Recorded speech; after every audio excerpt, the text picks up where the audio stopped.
dependent of an active CVE member. Deadline to apply is Friday, January 16th by 5 p.m. Civil Air Patrol is seeking sponsors, adult member volunteers, and youth ages 12 to 18 who want to join the program. If your business or family would like to help empower the next generation of leaders, aviators, and community servants, this is a great way to step in. Contact Chris Simons for more information at nmwg.cap.gov. To have your event listed on the KSVP community calendar, email calendar@ksvpradio.com. Please let us know at least 1 week in advance. This is KSVP and K229AS Artesia.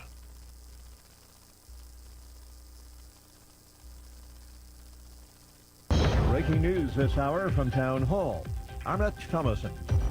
Joining the Twin Cities, the state of Minnesota taking the Trump administration to court. Minnesota Attorney General Keith Ellison and the cities of Minneapolis and St. Paul are jointly suing the Trump administration over the influx of federal immigration agents taking over the Twin Cities. The lawsuit seeks to stop the unprecedented surge in more than 2,000 federal agents deployed by the Department of Homeland Security that has resulted in the killing of a 37-year-old mother and countless claims of civil rights abuses since the Department of Homeland Security forces began taking hold in Minnesota last year.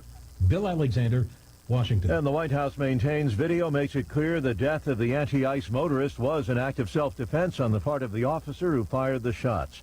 Democrat Senator Mark Kelly is suing the Pentagon. The lawsuit comes a week after Defense Secretary Hegseth censured Kelly over his participation in a video that called on troops to resist unlawful orders. Kelly claims the Trump administration is trampling on his constitutional rights to free speech. The Pentagon's action could result in a demotion from Kelly's retired rank of captain and subsequent reduction in retirement pay. The suit asks the court to rule that the censure letter and any other punishments against the senator are unlawful and unconstitutional. Greg Clugston, Washington. The investigation of Fed Chair Powell, the White House Press Secretary Caroline Leavitt says that is a Justice Department matter. The president has every right to criticize the Fed chair.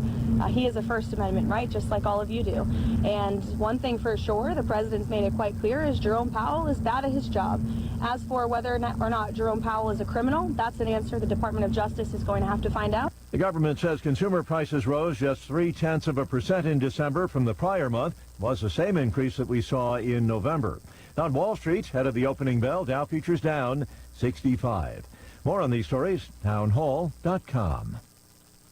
Wesley Financial Group is not a law firm. Ask yourself this question. Is it really worth holding on to that timeshare that you know you need to get rid of? Here's the truth. The average maintenance fee just went up over 17%. That could have been 117%, and there's nothing you can do about it. When you buy a timeshare, you give them a blank check for annual maintenance and assessment fees. I'm Chuck McDowell, founder of Wesley Financial Group. For 15 years, I've helped over 50,000 families cancel their timeshare. Not sell it, not transfer it, cancel it. Did you buy a timeshare because they told you it was a great investment and your maintenance fees would never go up? That's a lie. Are you ready to get rid of your timeshare once and for all? Simply call us and I'll send you our timeshare exit kit that explains all your options for cancellation. Call Wesley now for your timeshare exit kit. 800-909-4747. 800-909-4747. 800-909-4747. China aims to exploit the trade rift between the U.S. and its northern neighbor while Canada's Prime Minister visits. As the Canadian Prime Minister Mark Carney visits China, China's state media is calling on the Canadian government to set a foreign policy path independent of the United States in what it calls strategic autonomy. The Chinese government bristled at former U.S. President Joe Biden's efforts to strengthen relations with Europe, Australia, India, Canada, and others to confront China. Now China sees an opportunity to loosen those ties. Carney, for his part, has focused on trade, describing the trip to China as part of a move to forge new partnerships around the world to end Canada's economic reliance on the American market. I'm Lisa Dwyer. Russia has attacked the northeast Ukrainian city of Kharkiv with drones. Ukrainian authorities say at least 4 people were killed. News and analysis, townhall.com.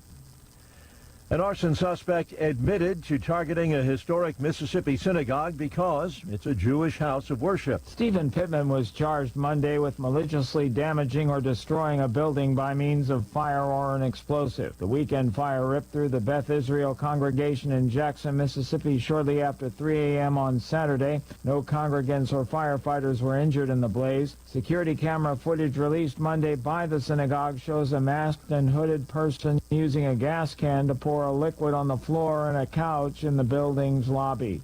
Keith Peters, Washington. No longer underpinned by taxpayer dollars, PBS News Weekend, the companion to the weekday NewsHour program, has signed off, fading to black due to federal funding cuts to public broadcasting. PBS News Weekend had aired Saturday and Sunday since starting in New York back in 2013, then moving to Washington in 2022. More on these stories, townhall.com. I pledge.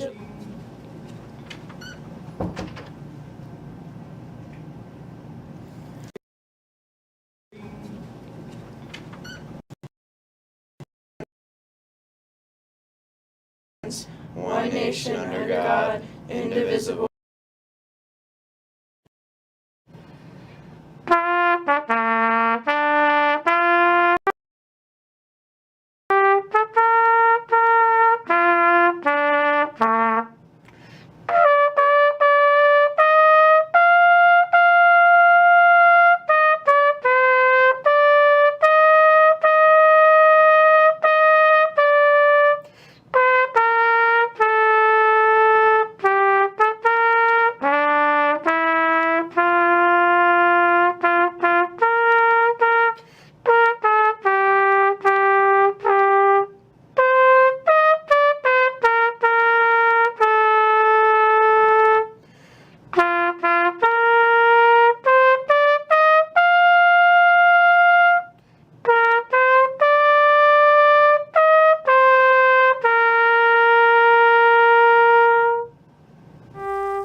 As KSVP celebrates 80 years of broadcasting in 2026, one of our longest-running features is the KSVIP. We love recognizing our local residents and listeners for great accomplishments in their lives. If it's a birthday, anniversary, promotion, retirement, a new family member, you name it, they're worthy of being a KSVIP. To nominate a special person who will receive recognition on the radio and a flower from Nell's Floral, call 575-746-2751.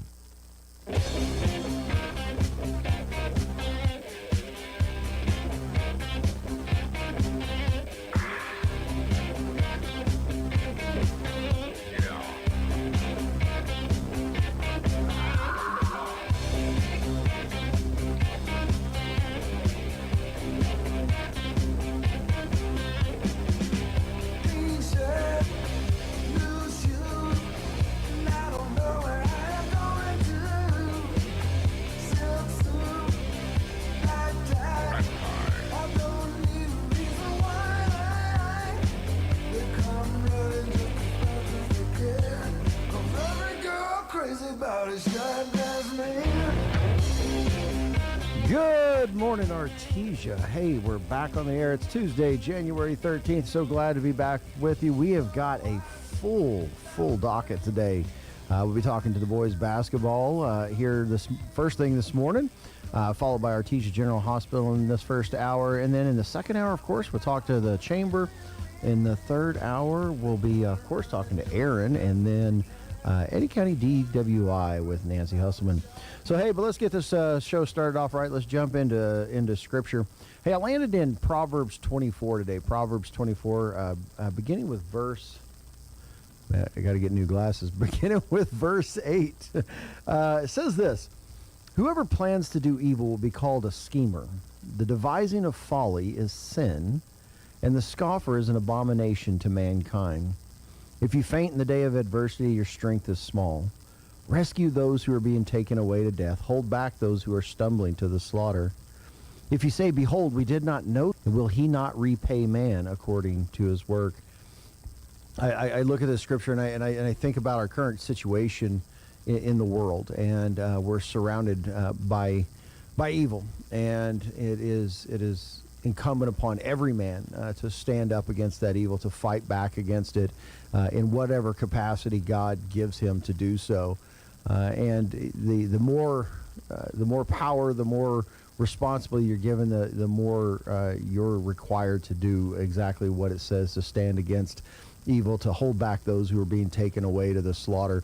And I think if we don't want to get wrapped up in that thing of like, oh, well, we got to prevent people from being killed. Of course, that's part of it, but it's slaughter to allow our children, to allow people to be led away into ideologies and mindsets that lead to their death. I think of the Renee Good situation right now. Someone should have protected that young lady from being led into such an evil ideology that told her she could go out and do what she did. And I think of so much going on in this world right now that this is where we're at, and it's incumbent upon us. And I think the biggest warning is in those last few verses. If you say, behold, we did not know this. It says, does not he who weighs the heart perceive it? God knows. God knows in your heart. And you can pretend to act ignorant of the situation. You can pretend to act ignorant of your requirement, your responsibility as a man in this world, and what your job is to protect those around you. But God knows. And so that's your call, ladies and gentlemen, especially men out there. Your job is to protect and to carry forth. And so this is my call to you. Stand up where you see injustice. Stand up where you see evil, and stand against it. All right, hey, we're going to go ahead and check in on the weather. And as soon as we come back, we'll go through our calendars. And then right after that, we'll be joined by our basketball team.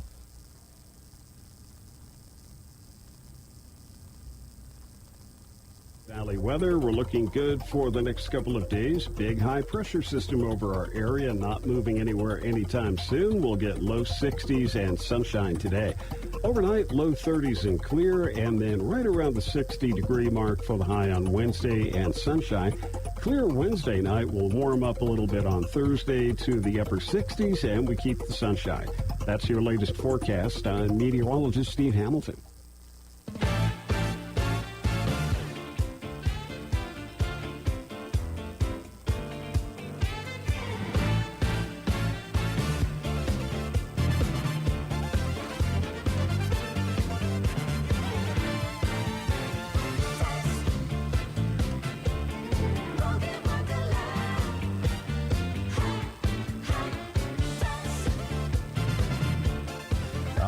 Artesia. Hey, let's check out those calendars, see what's going on. Let's see at the school today. We got one of our students sitting here. They're ready to go for the basketball team. Let's see if he'll be eating these meals today. Hey, for breakfast, ham and cheese croissants. Lunch, nacho supreme with ranch-style beans and a red apple. That's good. What's an apple a day keeps the coaches away? That's what it says. Yeah. Let's see, Artesia Senior Meal Site. You guys are going to be having green chili chicken enchiladas with pinto beans, capri vegetables, angel food cake, and with strawberries. I'll just maybe go over there for just the dessert. There we go. What's happening at the Senior Center today? Hey, from 9 to 11 is the free watch battery. So if you need to get your watch batteries changed, senior citizens, head on over there. Limit 2. You can take 2 watches over there and get them changed. And then, of course, normal stuff going on today, exercise, video, I'm reading Wednesdays, not Tuesdays. Let me back up. Today, it's all filled up, but they're headed to the casinos today. And 10 o'clock is line dancing at Good Life. Don't forget 9 o'clock hand and foot, 9:30 line dancing, 10 o'clock fusing fun, 1 o'clock ceramic sew, and 2 o'clock poker. At the Artesia Public Library this afternoon for adults, 2 to 6, Dungeons and Dragons. Over at the schools today, let's see, junior high school, orange team's playing up at PR Leyva. Junior high white team is playing at Lovington. JV and varsity girls, they're headed up to Chaparral today, this afternoon, 4 and 5:30.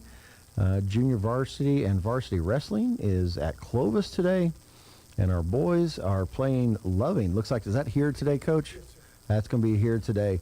And then this evening, AHS Drama, a night of one acts at the auditorium at 6:30 p.m. Let's see who's got birthdays today.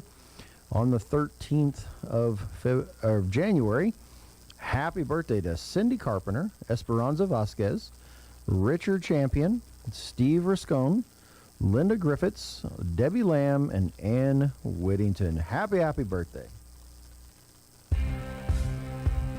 Wilbanks LLC and Wilbanks Trucking Services LLC has over 37 years of experience from 1987 to 2025 in the Permian Basin oil and gas industry. Wilbanks recently divested out of the rig moving operations to focus exclusively on providing crane services to support the growing demand in the basin. Wilbanks continues to provide quality, expert, and performance-based services to a multitude of customers, with a fleet ranging from 60-ton to 350-ton cranes and locations in Hobbs, Artesia, and Odessa, Texas. We hope that you will consider our team for projects ranging from plant builds, compressor sets, to general site build. Please call us at 575-746-6318 to find out what we can do for you. Wilbanks LLC, your regional expert in the crane world.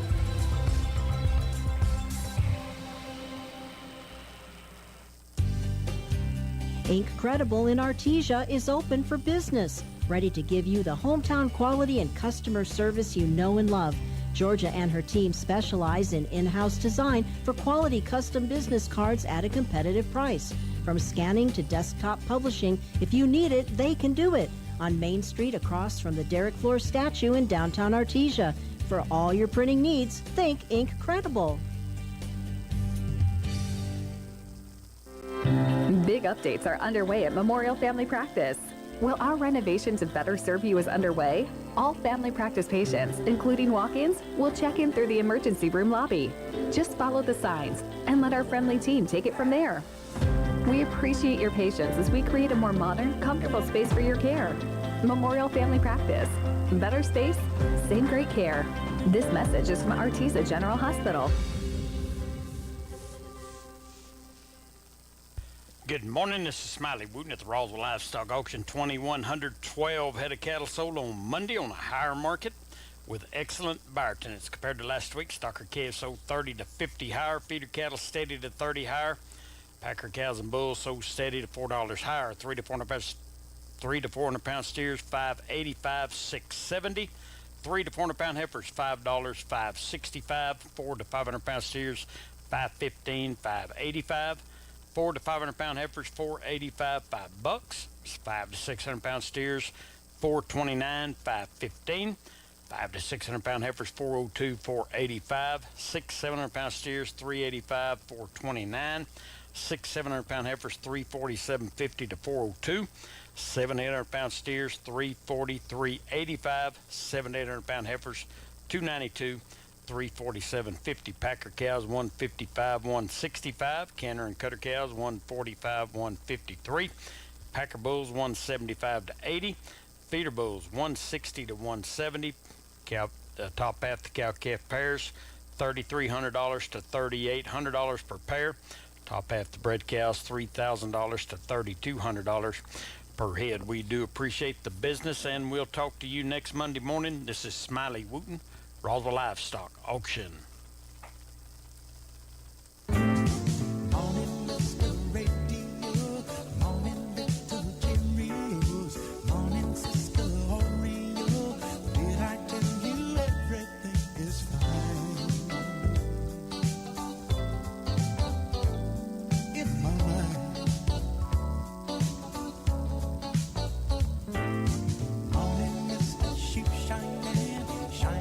Welcome back, Artesia. Hey, we're joined in studio now by our varsity basketball players and coach. Coach, how you doing today, man? Good, Scott. How are you, man? Yeah, we're doing awesome, dude. Good. Yeah, man. New Year's I'm just rolling with it. Blessed. Start all over again, man. Let's do it. 26. There you go. Here. 2026. Yes, sir. I'm old enough to think that I remember back, thinking about 2026. I was like, that seemed like forever away. And here we are. Time machines. Yeah, And yeah. Flying cars. Yeah, I don't know where my flying cars are at. I want my flying cars. They're coming, man. Yeah. So, all right, hey, you're joined by a couple of young men, pretty well known around this town, Mr. Byers and Mr. Hotling. How are you guys doing today? Doing good. Doing good. You guys, I heard you guys nailed that, man. It was just perfect in unison. As like, that's what teamwork turns out right there. And these two have been together. You know, they're together all year between football, and then we roll right into basketball. So, so I guess last week we talked. You guys went to a tournament this weekend, the North-South. Yes, sir. How'd that go for you guys? Really well. You know, I thought we came out on Thursday and we didn't play our best game, but I thought we did a good job of just scrapping and clawing and doing what we need to do to find a win. Played a really good Valencia team, and second time to play them.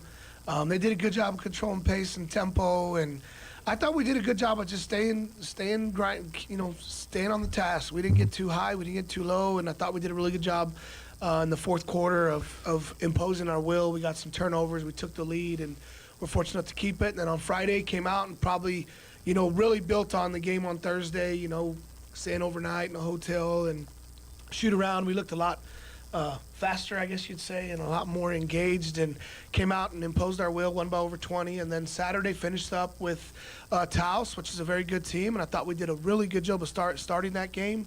Led the whole game, and obviously, Scott, we went 3-0. Our JV went 3-0, so went 6-0 for the program. And great weekend for us, but we still have so much growth to do and so many areas that we need to get better at. But really pleased, went up there and played 4A competition, three of the really good 4A teams, and handled all three of them. So as far as wins and losses are concerned, really pleased there, but still have a lot of growth to do. All right, man. Hey, so we'll start off with you, Jack. Introduce yourself. Of course, do the Artesia thing. You got to let everybody know who your family is, and then what year you're in school. All right. My name's Jack Byers. My family is Anna Whitmire, Marky Byers, Bo Byers, Jenna Whitmire, Jet Whitmire, and Josh Whitmire. Yeah, man. And then I'm a senior this year. You're a senior this year. What about you, Kale? My name's Kel Hodling. My parents are Ty and Jennifer Hodling, and then I have an older brother, Clay Hodling, and I'm also a senior this year. Awesome. So seniors, so this is it. This is y'all's culminating year. You did phenomenal in football. Now we're rolling into basketball. How do you feel the team's shaping up and coming together? Feeling good. Obviously, we started off a little slower coming out from football altogether, and then I feel like it's more of a blessing in disguise because we peak at the right time, going into when you should be peaking, like late in the season. So it feels good. Yeah, it's interesting because you get into district play like after you've played forever, like a bunch of games and stuff. So yeah, that's a great point to point out. What about you, Kale? Yeah, I think ever since probably the Hobbs tournament, I think we've been playing just a lot better. We've been pressing a little bit, and it's been getting up the floor. It's been really good. Yeah. What? So tell me, who did you think was the toughest competition this past? So because those are all district games. Well, they don't count towards district, but they're all your district competition, right? Well, classification competition. Classification. So they're not okay. in our district, but they're in our classification. So Oh, okay. yes, sir. They're in 4A. So. Okay. And so, so who did you think was your toughest competition out there this weekend? Probably Valencia, even though they're probably not the best team there. Like, I think Taos is probably a little bit better team. Yeah. For some reason, we always just don't play good against Valencia. Valencia. Kelly got a different opinion there?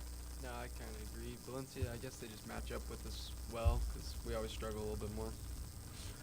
Yeah. So, so you guys only played 3 teams out of how many were total there? There were 6, but it was 3 from the south and 3 from the north. Okay. So we didn't play anybody in our district. It was us, Lovington, and Goddard, and we played against Taos, Valencia, and Belen. Okay. So it's like all 3 of our teams play their. So 3 south teams. plays north, Yes, north. sir. Okay, Yes, got you. I understand the lineup now. So, but did you get a good chance to take a good look at the teams down here and what you're facing for competition in the coming district play? I really enjoy that. I mean, I get to see 2 of our district teams play 3 games, and we don't get to see all of them, but they're all streamed. And Great opportunity for us to see where we're at in district-wise and see where they're at. But, Scott, one thing, it's really easy to start looking at scores and looking at teams the way they play in January or the way they're playing early February. Yeah. It's all about the next game because you never know who they're missing. You never know if they've just had a bad game. And we just got to focus on us and make sure we guard, we rebound, we take care of the ball. We execute, and if we do those things, I like where we're at. So awesome. It's really easy to get kind of eye candy, I say. You start looking at, man, we're going to roll these guys, and they come out and hit you in the mouth. I guess it'd be a little bit of the difference in basketball and football. I mean, with football, you can plan ahead. Well, they got this play, well, we'll throw this at them, and vice versa. Right. But with basketball, it's a little different. The pace and tempo of the game and all that. Yeah. So tell us, guys, where are you headed? So coming into that last semester, excited for graduation, I guarantee it, right? Where are you headed after school? I'm going to the University of Arizona to play baseball. Oh, okay. So keying in on that baseball talent. So you still got one more sport this semester. Yeah. I'm going to NMSU I'm going to go for finance. Okay, well, neither one of you going to Texas Tech, so I don't like you all that much. But so you're going to study finance? What were you said you're going to study? Probably just business. Business. Okay. Get a little closer up on that mic here. Yeah, pull it up. You can turn it up a little bit there. There you go. Get in. They move. There you go. Get up on in there. So I always like to ask students this, and we'll see. The guys last week chickened out, but who's your favorite teacher? Coach Waller. I have to agree. Okay, you've got to get this guy on my show, man. Yes, I do. Because he's almost like 8 for 10 out of students this semester. So I have to meet this man. Get him on and he's high energy for sure. And see what it is that these kids love so much about this guy. So that's awesome. Coach, like you said, you're looking next game. That's really the focus. What do you think of some areas you guys really need to focus on to improve? Just consistency. I mean, that's a word we talk about a lot in our program, and making sure that we execute. We have spots where we score 6, 8, 10, 12 points. And then we'll go 3 minutes where we don't really execute. We have some bad turnovers, some bad execution. And then just on the defensive end, making sure we can always get better at guarding the ball, containing the ball, keep penetration out of the lane, and making sure we rebound well. And just all those little details, whether it's blocking out early, whether it's setting a good screen. And then, of course, as the year goes on, we put different stuff in and we start focusing in on different areas. And they've done a good job, though, man. A big shout-out to these guys. They're so fun to coach. They compete really well. They love each other. They don't care about anything else but winning, and that's hard for 15, 18-year-old guys, especially when you got social media and newspaper and Instagram and TikTok and Twitter, and I can go on and on. Yeah. They don't care about any of that stuff. They care about each other. They care about winning, and they know we've got a big weekend this weekend going up to the Hope Christian Tournament. We kind of treat it as a pre-state tournament because we go up the day before. We'll be leaving tomorrow, and we get to play Taos again, which we just got done playing on Saturday. So it's going to be interesting to see how much better we've gotten in 6 days, and it's about just getting better and improving and getting ready for district. So yeah. What's your first game up there? we play at 4:30 against Taos. Okay, so you start off against Taos. Yes, sir. Team you just played last week, so you got some good clear picture going into that. And then it's tournament board, of course, from there on out, right? Yes, so sir. How long is that tournament? It's Thursday, Friday, Saturday, so it's a 3-day tournament, and the girls are going up too. They play right before us at 3, so it's a good time. If you're in the area, you want to go to Albuquerque and watch boys and girls basketball, we'll both be up there, and I know they got a game tonight, so good luck to the girls tonight at Chaparral. But we're just trying to get better, Scott. We have a lot of things we're playing really good basketball. I mean, it's fun, but we know our standard. We have a standard, and we understand that we've got a lot of things to do to reach that, and then once we reach that, we raise the standard again. So it's just about how high we want to get and how much better we can improve between now and district and state. So yeah, I like that. I like that mindset. It's not about any one team. It's not about anything else. There's a standard, and then standards to be met. That's what the young men and young women need. We can go back to my little sermon earlier. It's about the standard, man. Know your standard and stick to it. So you guys both headed off to college. You're excited about that, I'm sure. tell me a little bit about. So you're playing baseball. Yes, sir. Now, have you already signed with them? Is it a scholarship play? Okay. Yes, sir. What about you? You're doing any sports when you get up to college? Going to school. Well, it's in MSU, so it's like we got a dog on it a little bit, man. So, what other plans? So I guess give me a picture. What's life plans for young men at your age right now? Like, what are you looking to do after college? You know, college, of course, the immediate target. What's the far target you're looking for? Hopefully playing in the MLB one day. You never know. Man, a big dog. Look at that. The Dodgers are coming. They're coming. You have a team you want to go play for, Jack? No, I mean, there's different teams that develop pitching a little better. Be right there next to the Diamondbacks, man. Like system, but I mean, whoever. Yeah. If you had to pick any team in the major leagues, any team, where would you go? Right now? Yes, sir. Probably the Rays because they have a really good farm system for pitching. Tampa Bay, man, let's go. And it's Tampa. Yeah, you get to be in Florida. So you're gonna call coach and be like, "Hey, coach, I got you some suites, tickets. Come on down." Yeah. Yeah, probably. Probably, Scott. Come on, Probably, man. maybe. I don't know. Well, all right, man. What about you, Kale? Probably a little bit more boring. Yeah. Just get a job, have family. So you said finance. You looking to do like personal finance type stuff, Yeah, or I'll probably try to get into accounting as well. accounting? Yeah. That's what my mom does. Okay. You gotta have a sharp mind and a lot of patience. So. Kale's got it. All right, guys. Hey, well, I appreciate y'all coming in. Best of luck this weekend on the tournament. Excited for you guys. We'll try to keep up and see what's going on and follow through this weekend. And I God bless you all. Hey, I got to do one shout out. Oh, yeah. Coach Crandall, man, he's coaching for us, and then he's our bus driver, and he had to drive all the way up to the North-South Shootout, and then got in late Saturday, and now he's going to take us up again in Albuquerque. So really appreciate Coach Crandall. I don't tell him enough, and we sure are blessed to have a coach that's a driver. That really helps our program. Yeah. And, really appreciate that. Our booster club and our 6-man, we're going to start our 6-man tailgate. Next week, we'll have tickets for $10. You get a cheeseburger, green chili if you want it. That's for Gene. He loves that. Gotta have that green chili on there. Chips, drink, dessert for $10, and that goes to our 6-man organization. So find one of them. And hey, man, it's that time of year. We're just excited to keep getting better, and a lot of people we got to thank to make sure that we thank them and appreciate all they do for our program. All right, guys. Good luck to you. God bless, and thanks for coming in. Thanks, Scott. Appreciate it. With SRN News, I'm Rich Thomason in Washington. ICE agents remain under siege in Minneapolis, demonstrators still out in force. Meanwhile, Minneapolis and St. Paul, along with the state of Minnesota, have filed a lawsuit. They're hoping to halt the surge of ICE agents to their jurisdictions. That suit filed against the Trump administration. One of the higher profile battles of the culture wars will go before the nation's highest court today, the Supreme Court. At issue, state laws barring transgender girls from playing on female public school sports teams. President Trump is imposing 25% tariffs on countries that do business with Iran, where the government continues its deadly crackdown on protesters. And a handful of Senate Republicans objects to the Justice Department's criminal investigation of Fed Chair Jerome Powell. More details at srnnews.com. Lowell's Pharmacy. We're called the Family Pharmacy. You and your family getting all the things you need. Where personal service is always guaranteed. Prescriptions fill faster with dependability. That is why we're called the Family Pharmacy. You know, at Lowell's Pharmacy, we love being known as the Family Pharmacy.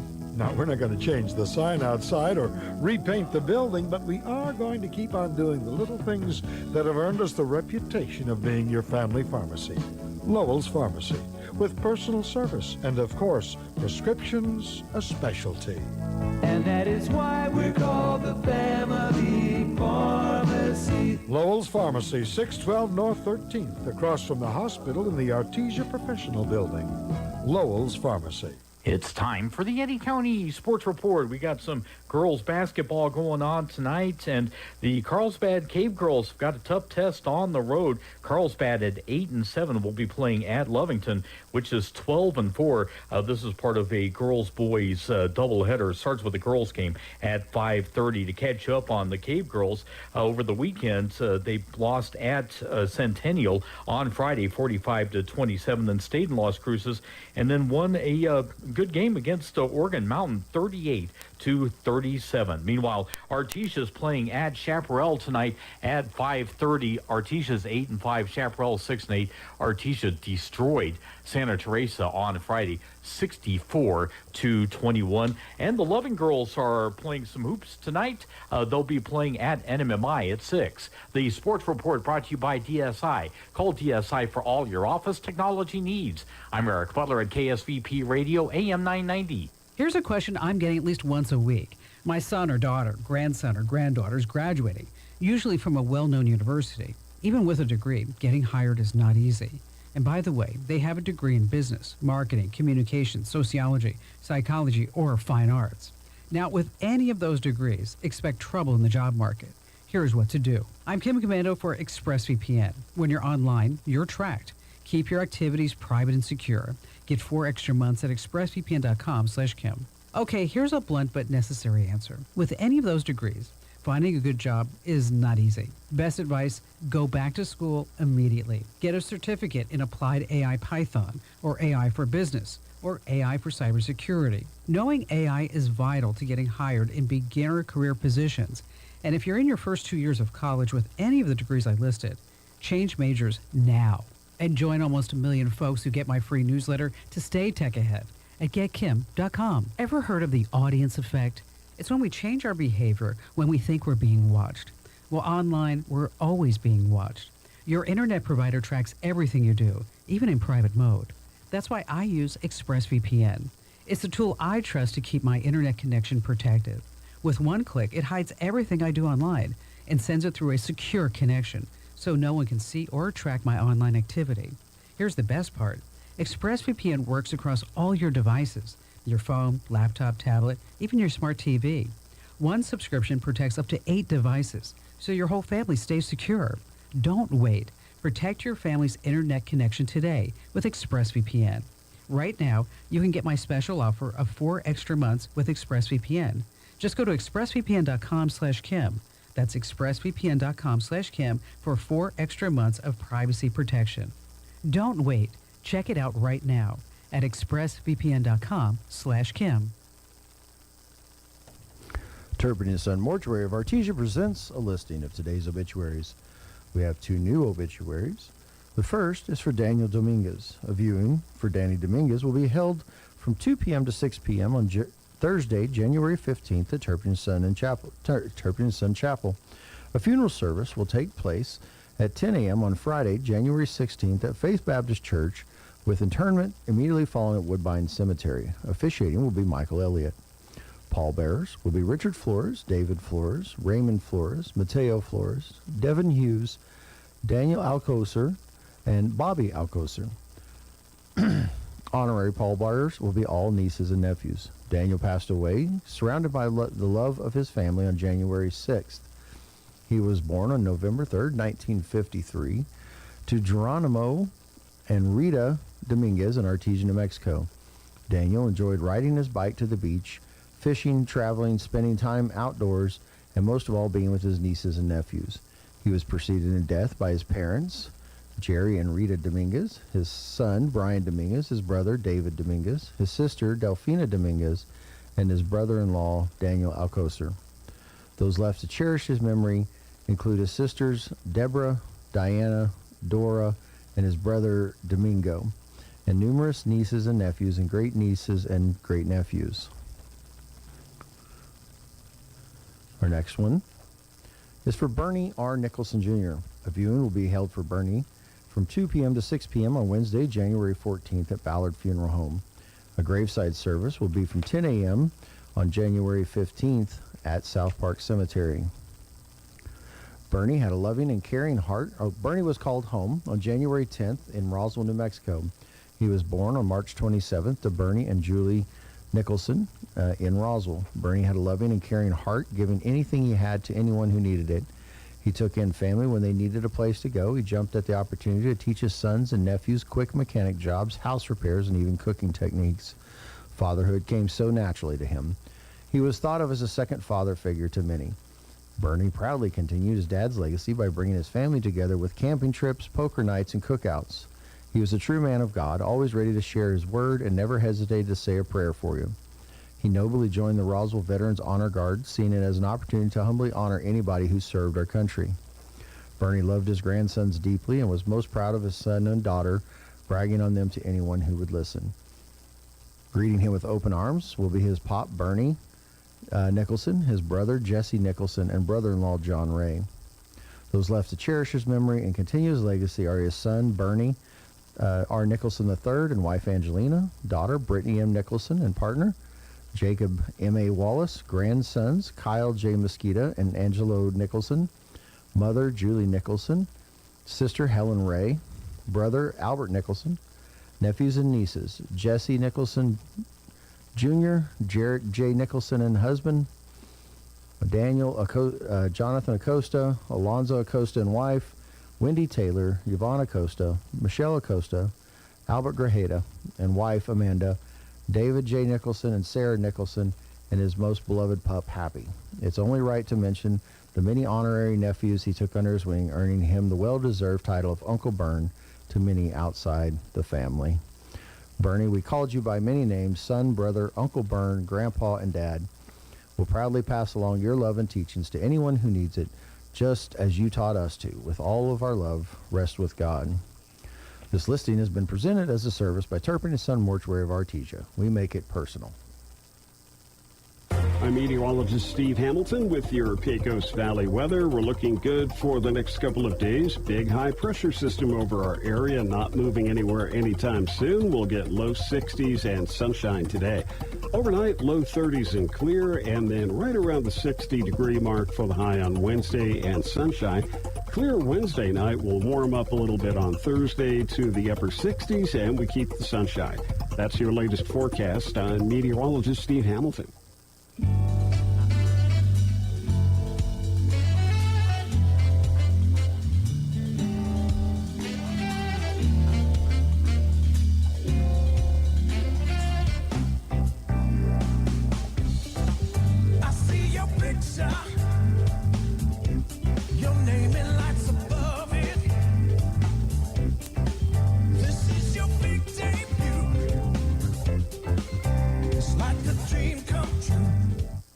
All right, welcome back, Artesia. Hey, we had a little bit of a scheduling change.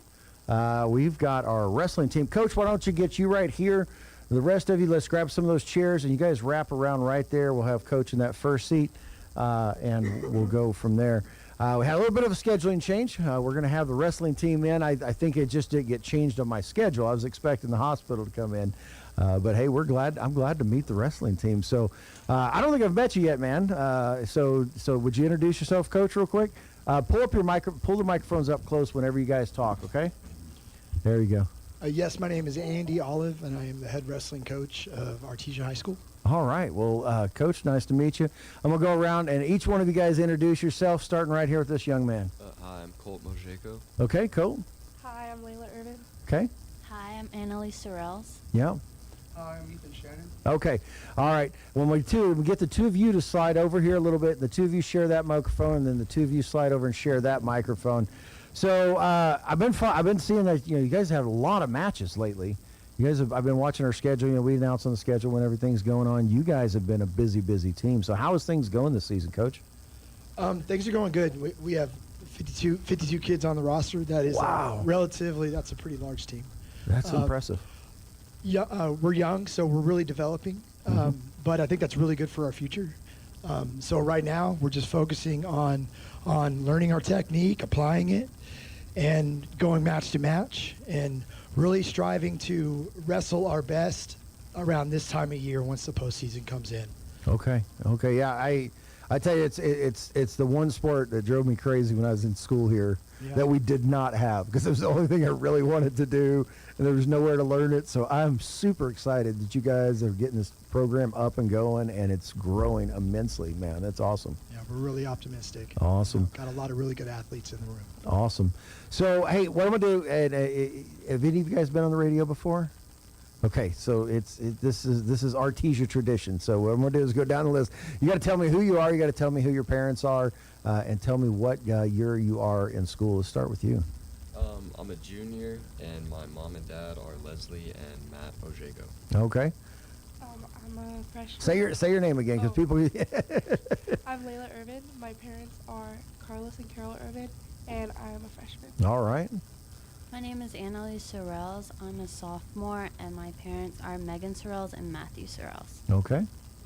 I'm Ethan Shannon. My parents are Jonathan and Rochelle Shannon, and I'm a junior in high school. Okay, so no seniors here. So you've got them. A couple of them. You said I think there was a freshman in there. Yeah. So I mean, you've got a lot of years working with these some of these kids still left to go. So that's awesome. So Coach, tell me a little bit about how things have gone this year, getting this program. Is this your second full year as an official team, right? No, this is our fourth. Oh wow, man, time's flying for me. Team. Yeah, I was following when they were like went from a club to a team and all that, and I guess I just lost track of time there. So, how long have you been coaching the team now? 4 years. So you've been here the whole time. So how's the program developed and come along since this year compared to that first year? It's grown steadily over the past 4 years. I believe our first year we had 27 wrestlers. Second year, I think it bumped up to 32, and then third year, 47. Then started off this year with 52 wrestlers. We saw some success early. When we started, we had Isabel Irvin, our second year in the program. She took second place, and then she took second place again last year. And Josh Parker, 2 years ago, took second place. Mateo Ramirez took third place, also 2 years ago. They've, graduated. Some of them are wrestling in college. Isabel and Joshua are as well. Hagen Crockett's also wrestling in college. As for this year, it's going well because we're getting to develop a fresh new group of wrestlers. Good. Primarily the freshmen. I believe we have around 15, 16 freshmen. That's awesome. Real athletic, good group of kids. They're bought in, and they know that learning wrestling is a process, and I think the process is the greatest part of wrestling, because wrestling teaches you so much about independence and resilience and dedication and determination and overcoming obstacles and just high problem solving. Problem solving on the mat. It's all on you. Yeah. And so it's been great seeing these kids develop and get better every week. It's really inspirational to see them grow, because the growth has come so far just from the beginning of the season to where we are at the midway point of the season. So still got a lot of wrestling to do, however. Had a couple duels not go our way. One with Alan Gordo didn't go our way. Had a tie with Riadoso. Came down to the final match. Unfortunately, that final match didn't go our way. I still thought we wrestled well. A lot of our kids were coming in there and getting, we're first-year kids, and we're getting opportunities to wrestle varsity. And they were scoring points, which is what we always say: score points, win the position. And they're doing that. As for, this season, our goal is just to get better and to get better every day. And that's what we're working on at practice. And so, yeah. All right. So let's go to you guys. Colt, tell me, we'll start with you, and we'll, of course, go around to everybody. Tell me what got you into wrestling, because you're one of our football players, right? I recognize your name off the roster and hearing it in the stands. But tell us a little bit what brought you into wrestling and what brought you to that. My mom brought me to wrestling. She wrestled in high school. Oh, wow. Once we found out it was going to come on, she was like, you should try out for it. And that's so is this, how many years have you been at it now? I've been at it since it started. Is this one of yours out there too? Or? Yes. Yeah. Come on, wave him on in here. We'll add him to the mix. We'll start running out. Sorry, go ahead again. What was it? How many years you been wrestling now? 4 years. 4 years you've been at this. You've been with the whole program the whole time. You're a junior this year? Yes, sir. So when can kids start? What grade level? They can start in 8th grade, Okay. but we only take a limited amount of 8th graders. Okay. And the expectation's a little higher for them. They have to have a certain GPA, and they have to abide by our 8th grade participation policy. Gotcha. So not all the 8th graders can just come in and start in 8th grade. It's kind of a selective process. So Okay. primarily 9th grade is when they usually Okay. start. Okay. And, these 8th graders, they're the last of what I call the OGs, the original grapplers that have been with us since we started. Yeah. So it'll be a very special moment, kind of a bittersweet moment when they graduate next year because they've been with us since the inception of the program. Yeah. So they'll be they'll be missed, but and that'll bring in the kind of the new era of the guys coming in. Yeah, absolutely. And so you're the freshman, so I'm guessing this is your first year? Yes, sir. All right, go ahead, pull up the microphone there. So what got you into wrestling? What attracted you to it? So my sister started whenever the program first started, and then she went to state her first year, then got second in state, and then got second in state again. And at first I did not want to do it, but she convinced me, and I mean, here I am. All right. And you're enjoying it? Doing good? Yes, sir. All right. What about you, young lady? So my sister, she did wrestling for a couple years, and I was really competitive with her, and so I joined just so I could wrestle with her. So we didn't have to fight at home. You could just go to school and fight each other? It was just a competition. And then, I just liked it ever since. Yeah. You guys get along at home better now that you get to fight each other there at school? Yeah. Ethan could probably elaborate on that question. He has a little brother who's wrestling right now. Yeah. So Ethan, so just grab that microphone and pull it on over to you. And we're going to introduce this young man after we speak to you. But tell us the same thing. So how long you been wrestling and what got you into it? So I've been wrestling since my 8th grade year. Okay. So kind of what got me into it was 8th grade during football practice. Coach Olive was our defensive line coach. I went up and shook his hand and goes, "You got heavy hands, you should wrestle." Oh, I don't know. I was thinking about it. Since I'm bigger than most people, I was trying to find something else to use my size in. Yeah. And so I kind of fell in love with it because it's another contact sport like football. Yeah. Where you just show your dominance. But elaborating on the wrestling at home, my little brother Tristan, he's an 8th grader. He's on the team this year. Awesome. Since I started in 8th grade, we'll go home every day after practice, whatnot. I learned this, let's do this, and I'd do a move on him. Or I'd throw him across the living room or something. Yeah. Yeah, I bet Mom really appreciates all of that. So, pull that microphone, kind of lift it around there for him, hand it to him. I don't know if we can see you on camera. You're kind of off camera, bud. Actually, why don't I kind of get you two kind of scooch that further that way and let him get in here too, and so we can go ahead and introduce yourself. You came in a little bit late. Introduce yourself. Tell us who you are, who's your family, and how long you've been wrestling.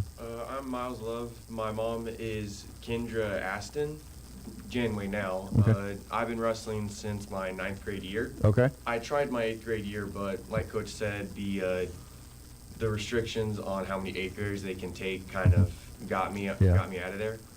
So the main reason I got into wrestling is my dad. He was in wrestling when he was in high school. And he just kept telling me, you need to go into wrestling. You need to go into wrestling. Yeah. Like, he wanted me to experience what he had. Right. And so ever since I tried it out with Coach Olive in my 8th grade year, I've just wanted to stick with wrestling ever since. It's one of those things that you just like, once you get a hold of it, you don't want to let go. Right. So what grade are you in now? I'm a junior. You're a junior. Okay. So, all right. Well, Coach, so what's coming up for you guys next? Some really exciting news. We are, in fact, going to be hosting our first tournament, wrestling tournament. Awesome. That will be this Saturday. This Saturday? Yes, sir. Okay. And it'll be at the Pit. Okay. That is a great venue for a wrestling tournament, so we're super excited for that. We got Moriarty's going to come on down. They're also going to bring their JV. Hobbs will be there. Goddard will be there. Roswell will be there. I think I mentioned Hobbs as well. Who else? Mayfield and Centennial as well. And I might be missing a couple more teams. Wow, it's gonna be a big tournament then. Yeah. It fairly. That's a good number for your first year for sure. And we'd like to build off that going forward into the future. We're also going to be having a tailgate as well. Okay. Come by and get your tickets at that. I believe at noon. All right. Our boosters have done a really great job getting that set up and getting some really delicious meals set up for everyone to eat. But if y'all are hearing this, please come out and support our wrestlers. They've been working extremely hard this season, and come out and watch them step on the mat and wrestle their best. So we'd love to see all y'all out there in the community. Yeah. Now real quickly, we got a couple minutes left. You mentioned, I guess you said your postseason already. So has the regular season? No, the postseason will be coming up here in February. Okay. So wins a championship. So you guys working up towards a championship right now, or? The state championship is always the third weekend of February. Okay. And the postseason starts in February. We go to the boys duels, the regional tournament for the boys on the first weekend. Yeah. And then the third weekend, or the second weekend, is the girls regional tournament. And that's where you qualify for state. Okay. By placing top 7, I believe. Okay. So you guys have got pretty wide open season there. It goes through a lot. So you guys are busy. Yes, usually we duel on the week. Yeah. That's where one wrestling team faces off against another. Yeah. And then on the weekend we usually go to tournaments. Awesome. All right. So we got about a minute left. Anybody want to give a shout out, say hi to anybody on the radio real quick before we call it off and send y'all off back to school? No? Yeah, go ahead. Grab that microphone. I'd like to give a shout out to my cousin Ryan Hickey. I know he's involved with a bunch of things here in Artesia. I just want to tell you hi if you're watching, and yeah, have a good day. Okay, real quick. One word, favorite teacher. Two-tech. Coach Wright. Mrs. Olive. Coach Pickle. Miss Cabasuela. All right, you guys broke You guys broke Mr. Waller's. Well, I guess some of y'all aren't even up there yet, but Mr. Waller has been like the one person all the way through. Everybody's like, hey, the most amazing teacher. But hey, awesome job. Hey guys, appreciate everything you're doing. Thank you for coming on, and we look forward to watching you for the rest of the season. Thank you for having us. All right, God bless.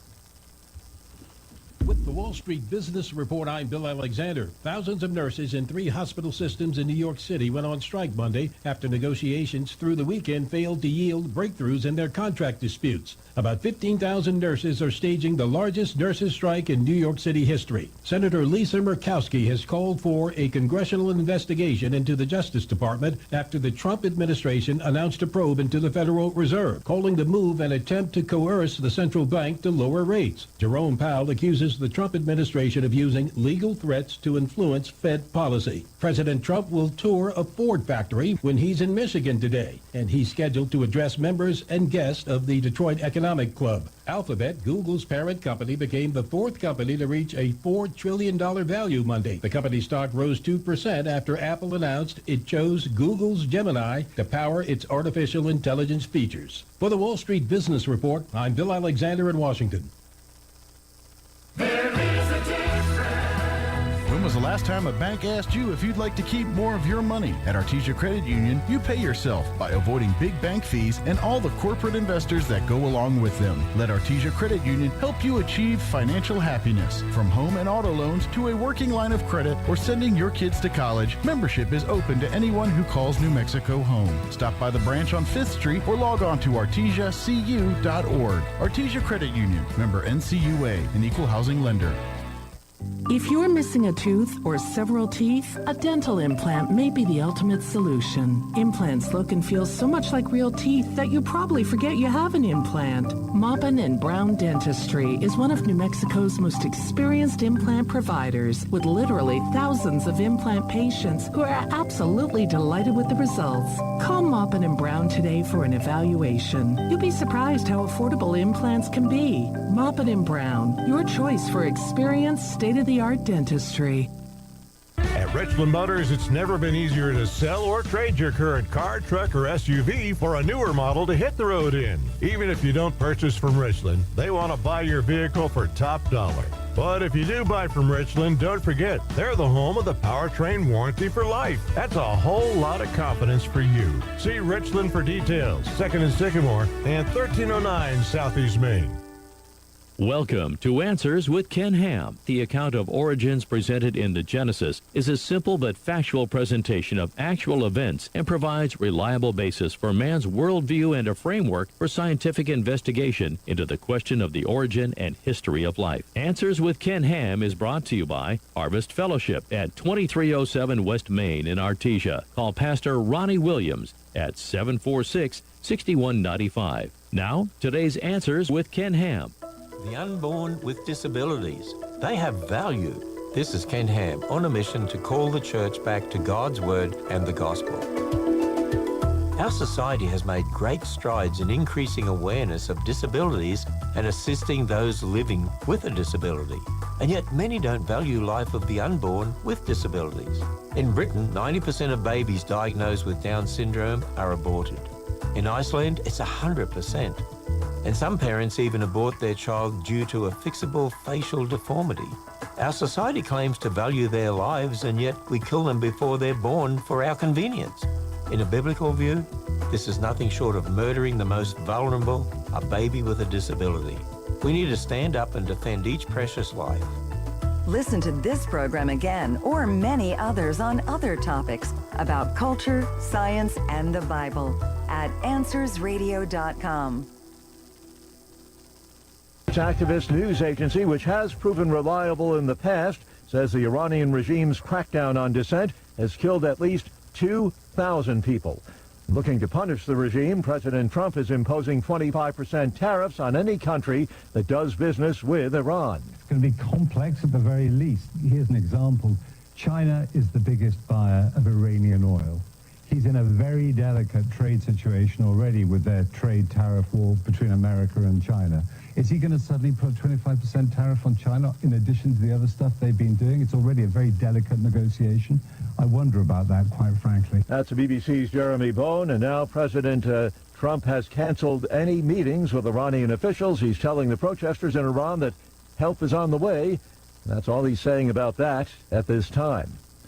Consumer prices rose a scant 0.3% in December from the previous month. That was the same increase we saw as in November. Economists were expecting consumer prices to rise 2.6% in December compared with a year earlier. That figure based on estimates compiled by data provider FactSet. The yearly rate in November was 2.7%. Core prices, which exclude volatile food and energy categories, were expected to rise 0.3% in December from the previous month. Correspondent George Williams. The Supreme Court hearing arguments today in a couple of cases challenging state laws that ban transgender girls from playing on female public school sports teams.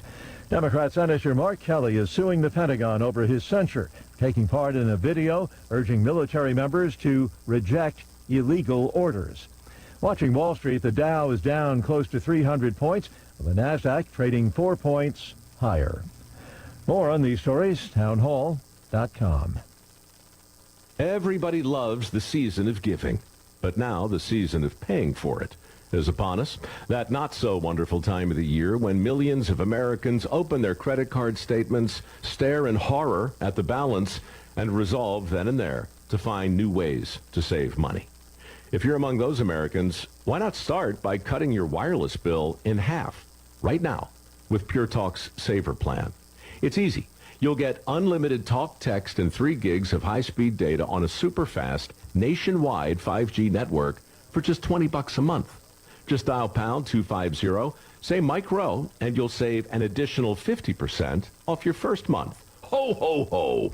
And if you're active or former military or a first responder, you'll save an additional 20% every single month.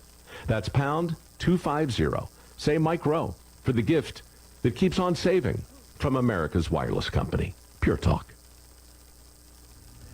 It's a feather in the cap of a high-profile Venezuelan opposition figure. Pope Leo XIV has met with Venezuelan opposition leader Maria Corina Machado in a surprise audience.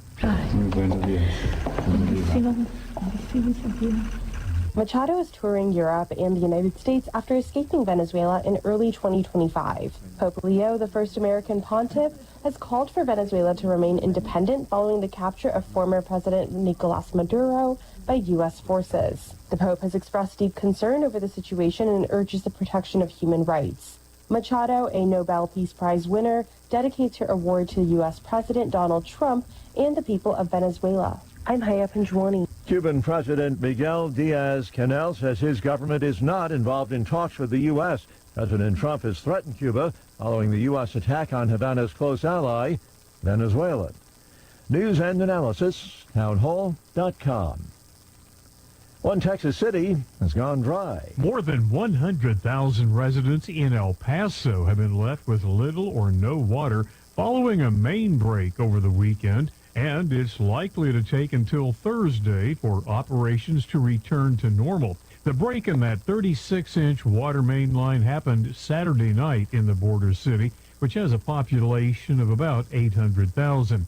An official says the break was made even worse because of, quote, the way the pipeline itself was designed, along with how different connections of smaller lines were made to it. Jason Walker reporting. This is day 2 of the New York City nurses' strike. The affected hospitals include New York Presbyterian, Montefiore, Mount Sinai. The union says about 15,000 nurses are off the job. Among their demands, manageable workloads and more workplace security. More on these stories, townhall.com.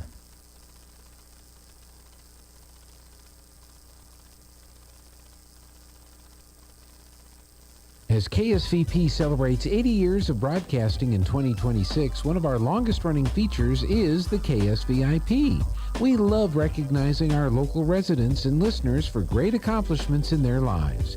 If it's a birthday, anniversary, promotion, retirement, a new family member, you name it, they're worthy of being a KSVIP.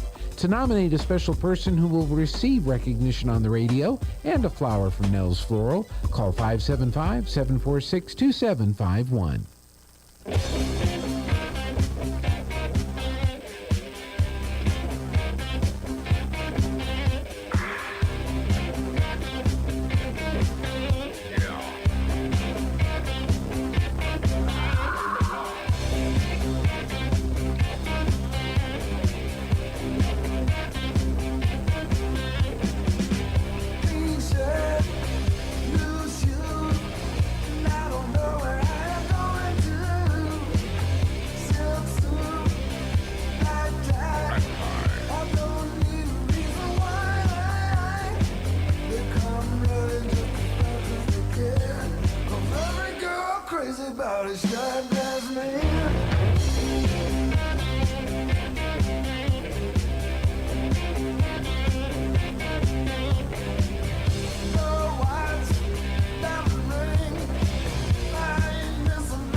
All right, welcome back, Artesia. It's Tuesday, January 13th, the 8 o'clock hour. Glad you're joining us. We'll be joined shortly here by the Artesia Chamber, and they'll let us know what's going on around town. And we'll, and in this next hour, we'll be talking to Aaron Irving and then Nancy Husselman from Eddy County DWI. So, you know, it's I figure I've got a few minutes here before they come in, so we'll jump in here. We'll listen to the weather, and then we'll jump into a few of the events going on around town that I've got on my flyers.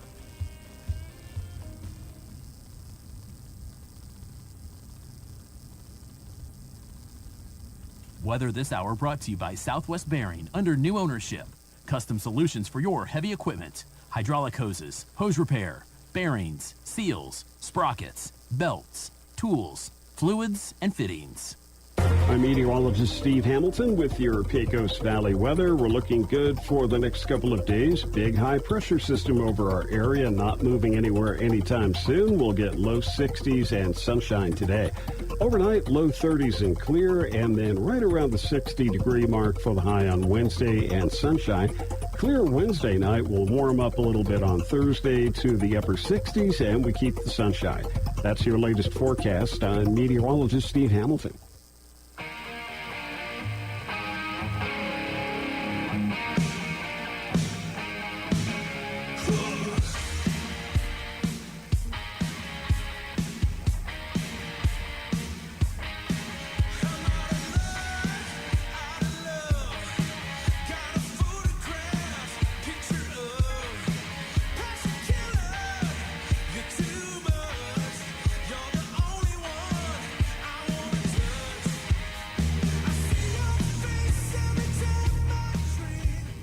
All right, Artesia, hey, take a look at that weather. Hey, can you bring that weather thing back up? There you go. So what are we looking at today? We've got highs up in the 60s, Hobbs 64, Roswell 64, Carlsbad 63, Artesia 63. Looks like it's going to be partly, it says partly cloudy. Yeah, looking out there, there's a little bit of clouds out there. Looks like that's going to kind of be our weather for the rest of the week. You know, in the 60s. Even, well, on Thursday we get up to 70, high 50s on Friday and Saturday. And so it's kind of just sticking there. Those lows are getting down low, though. They're all getting, for the rest of the week, they're getting down below freezing. So keep an eye on those pipes and go break up water for your animals. I know I got to do that all the time. So, all right. Hey, let's jump into a few of our flyers. Don't forget, starting yesterday, so as of yesterday, if you're headed over to Memorial Family Practice at the hospital, go in through the ER lobby. Don't go in through the main lobby because they're doing some construction in there. Today, Tuesday, January 13th, Flourish. We talked to them last week. They're a group trying to pull together some women for community and friendship and stuff. So they're starting today, Tuesday, January 13th.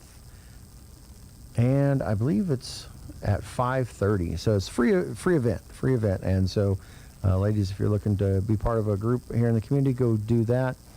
Hey, if you're want to be a write-in candidate for our city elections coming up, and I've got a list here of positions that are open. So mayor, we're going to be electing a new mayor, and then city councilors from districts 1, 2, 3, and 4. And so all of those positions are up, and we'll talk maybe a little bit later about who's running in what positions. And but today is the final deadline for write-in candidates. Let's see if there's a blood drive today. Blood drives. Yep, Tuesday the 13th is going to be Vitalant Friends and Family in Roswell. That's the main office there at number 3 Grand Avenue Plaza, and that'll be happening from 2 to 5:30 p.m. Don't forget this Thursday, President Trump, President Trump's prayer initiative. There's a group that holds a prayer gathering every Thursday at Lucky Duck Restaurant from 10 to 11 a.m. They would like to invite you to come out and join them in prayer for what's going on. Also this week, the Republican night meeting will be held this Thursday, January 15th at the Artesia Country Club. Begins at 5, comes 5:30 at EAT. Program starts at 6. And they'll be talking to Congressional District 3 candidate Martin Zamora. So he's running for, if you look at the map, and it's kind of hard to tell, you can go online and search what congressional district you're in, but this part of the area that we live in is split between District 2 and District 3.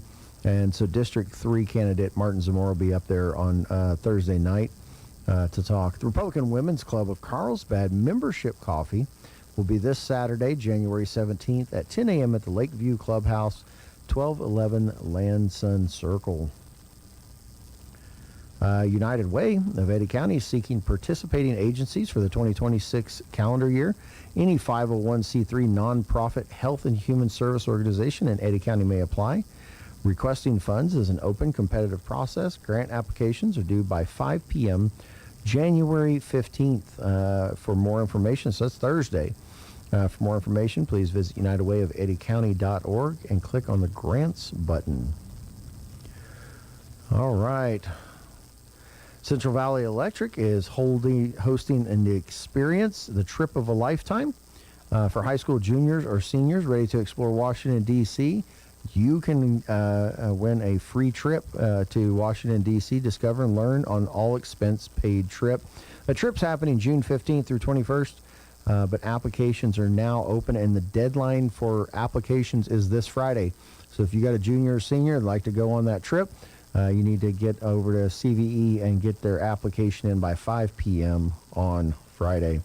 All right, I see Jessica coming in the door. So let's go ahead and take a quick commercial break. And when we come back, we'll be joined by the Chamber. Hey, Roswell, New Year's resolutions are tough. Eat better, exercise more, remember where you parked. So how about one you'll actually keep? Try something you'll love from Roswell Ford.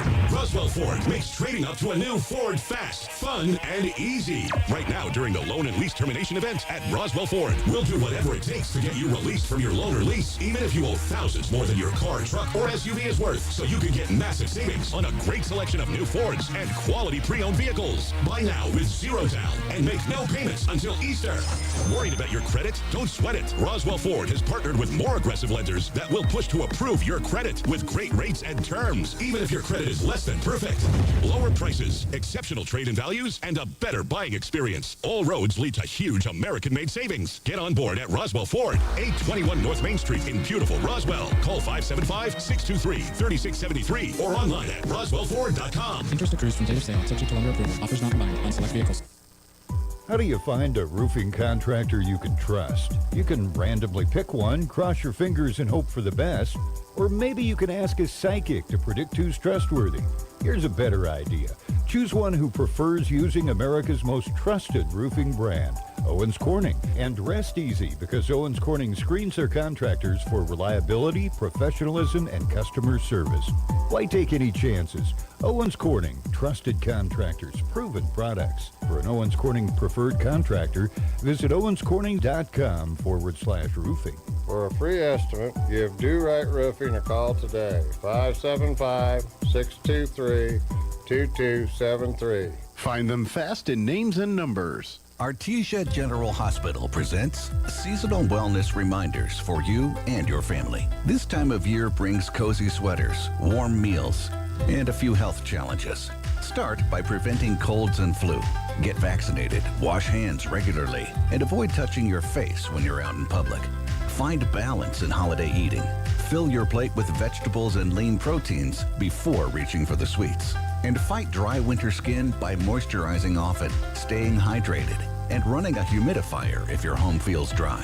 Small choices add up to a healthier, happier season. These healthy living reminders are brought to you by Artesia General Hospital, ready to help take care of you and your family.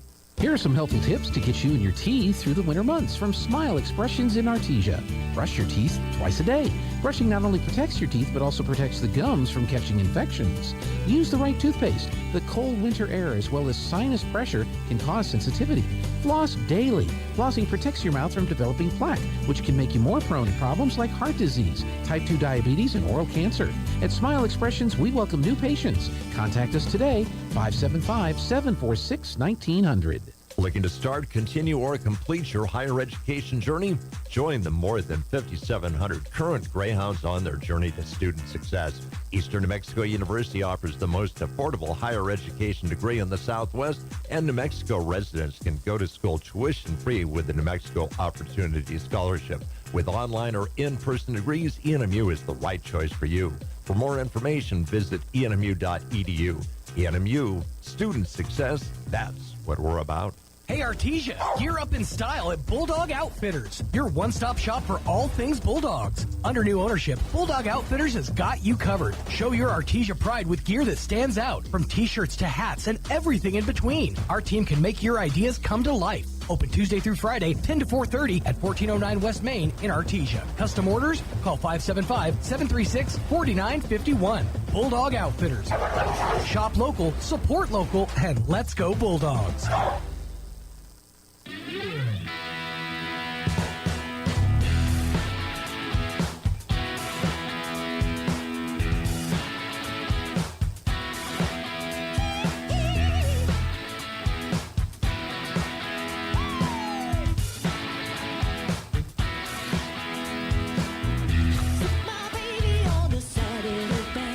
Welcome back, Artesia. We're now joined in studio. I'm glad you cut that off when you did. Yeah. That song. Why? Because it's not MJ and it sounds awful. Yeah, it's not. Just kidding. I know you can't really play him, I'm sure. So he's like, you like threw me. So I do like it so much. I was going to say something. I'm sorry. My bad. Did you have fun last I night? was jamming. I did. Did you guys? Yeah, we did. Enjoyed it? It was super informative. The It was. legislative town hall was awesome. That was good. Yeah, I learned a lot. I'm Really glad we was. had our surprise guest, Candy, was able to make it. Yeah. So we had Jim Townsend, Mm-hmm. John Henry, who had to wear his mayor hat for a couple of questions, Yeah. as well as his representative hat. Of course, Jimmy Mason was there, and Larry Scott, and then Candy joined us too. Yeah, So we had a good group up there, and was I think they great. gave some good cogent answers. It's hard. It's got to be frustrating and hard for them because they want to produce results for their people, their people they represent, but they're just up against almost insurmountable odds Right. up there. I think there were some good questions. I think there was really good responses from the legislative body up there, and we just all of our prayers go out because they've got a long 30 days ahead of them starting. Monday the 20th. Is Monday the 20th? I know it's the 20th, but I It's can't remember which day of the week it is. Okay, Tuesday. Yeah, so they kick off. It's 1 week from today. Yeah, 1 week from today. Yeah. So they'll be kicking off that legislative session. I've been reading through some of the bills, and it's just a pile of stuff, and trying to understand it is tough. It really is. Yeah. Yeah. And they're lucky they have their Scott Verheins of the world, the bill analysts and Yeah. stuff that can help them Right. because it's so much. And oftentimes you've got one small, tiny detail that's buried in the back of a 100-page bill.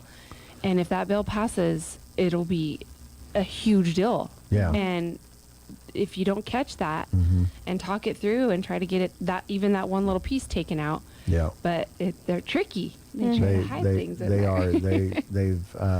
They've mastered the ability to make it all sound wonderful. Oh, we should do that. It's for the children. Right. And then buried within there, The children. it's for the children. Yeah. Children love the books. But we're lucky. We have great representatives We going do. up there to advocate for us. So We do, Yeah. and they do. I think they do a phenomenal job. Yes. Yeah. And it just, I don't know. We got to step the fight up somehow. Continuing to do. I mean, I know those five there fight, but it's got to be a statewide. That was pointed out a number of times last Yes. night. Like, the look, polls will show it. Yeah. is we've Vote. got to we got to begin to reach people, and that's of course part of what I want to do here with this medium, but I can only reach so many, and changing hearts and minds really happens on an individual face-to-face level, and helping people to understand what's going on and getting people desirous to participate in our political system, is tough. Yeah.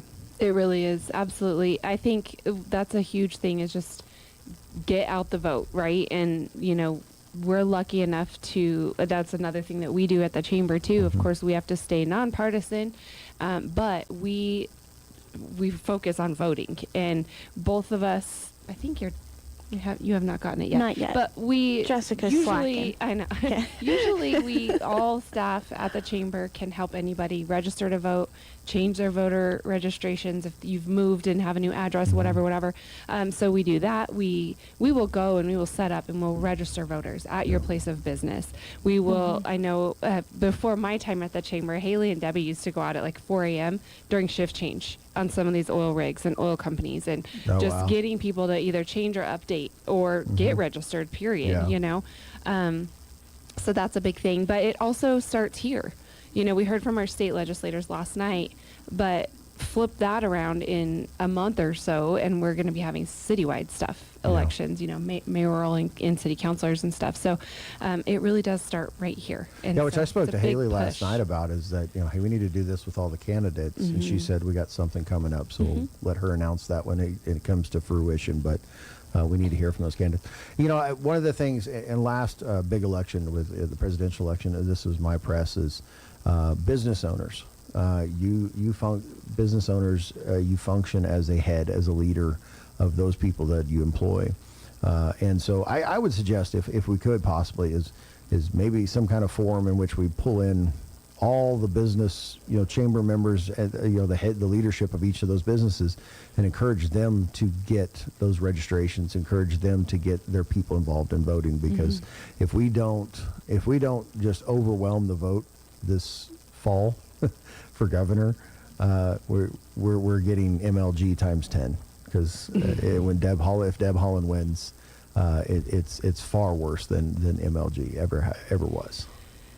Yeah, I know you can't say anything. I know you can't say anything. Like I can though. I can sit here and say it. Like I said, very neutral. Our big thing is I'm not. is we just want people to vote. Get people out to vote. Absolutely. Yeah, absolutely. And I didn't even know that either about you guys being able to help people with their registration. So that's really Send cool. them our way. Yeah. That's cool. Or Jessica's way. I'll be set up soon. Awesome.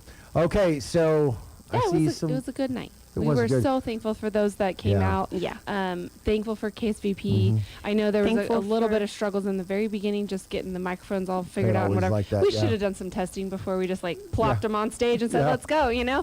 But I didn't think about it, and it was kind of just time, and we're like, "All right, let's get started." And poor Yeah. Jeffrey's like, "Wait."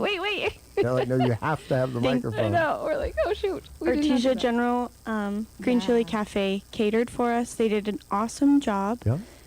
So we're grateful for them as well. Yeah. Yeah, it was really good. It was a so good time. It was a good event. Yeah. Enjoyed it immensely. So. Yeah, and like you said, watch for the mayoral thing. We're in talks with the mayor, the two that are running for mayor. Of course, I think is today the last day for write-ins. Yeah, today's the last the last day for write-ins. So we'll wait till today to see and Yep. double check, make sure that if there's anybody else that writes in for that. Can you write in for mayor, or is it just I have city council? no idea. I need to look into all that I and need to understand. look into that too. Understand the election criteria for Yeah. Artesia. Yeah. But there are so there'll be 4 city councilors, 4 new, in districts 1, 2, 3, and 4. And I think districts 2, 3, and 4 are, they have opponents. 2 and 4 have a contested race.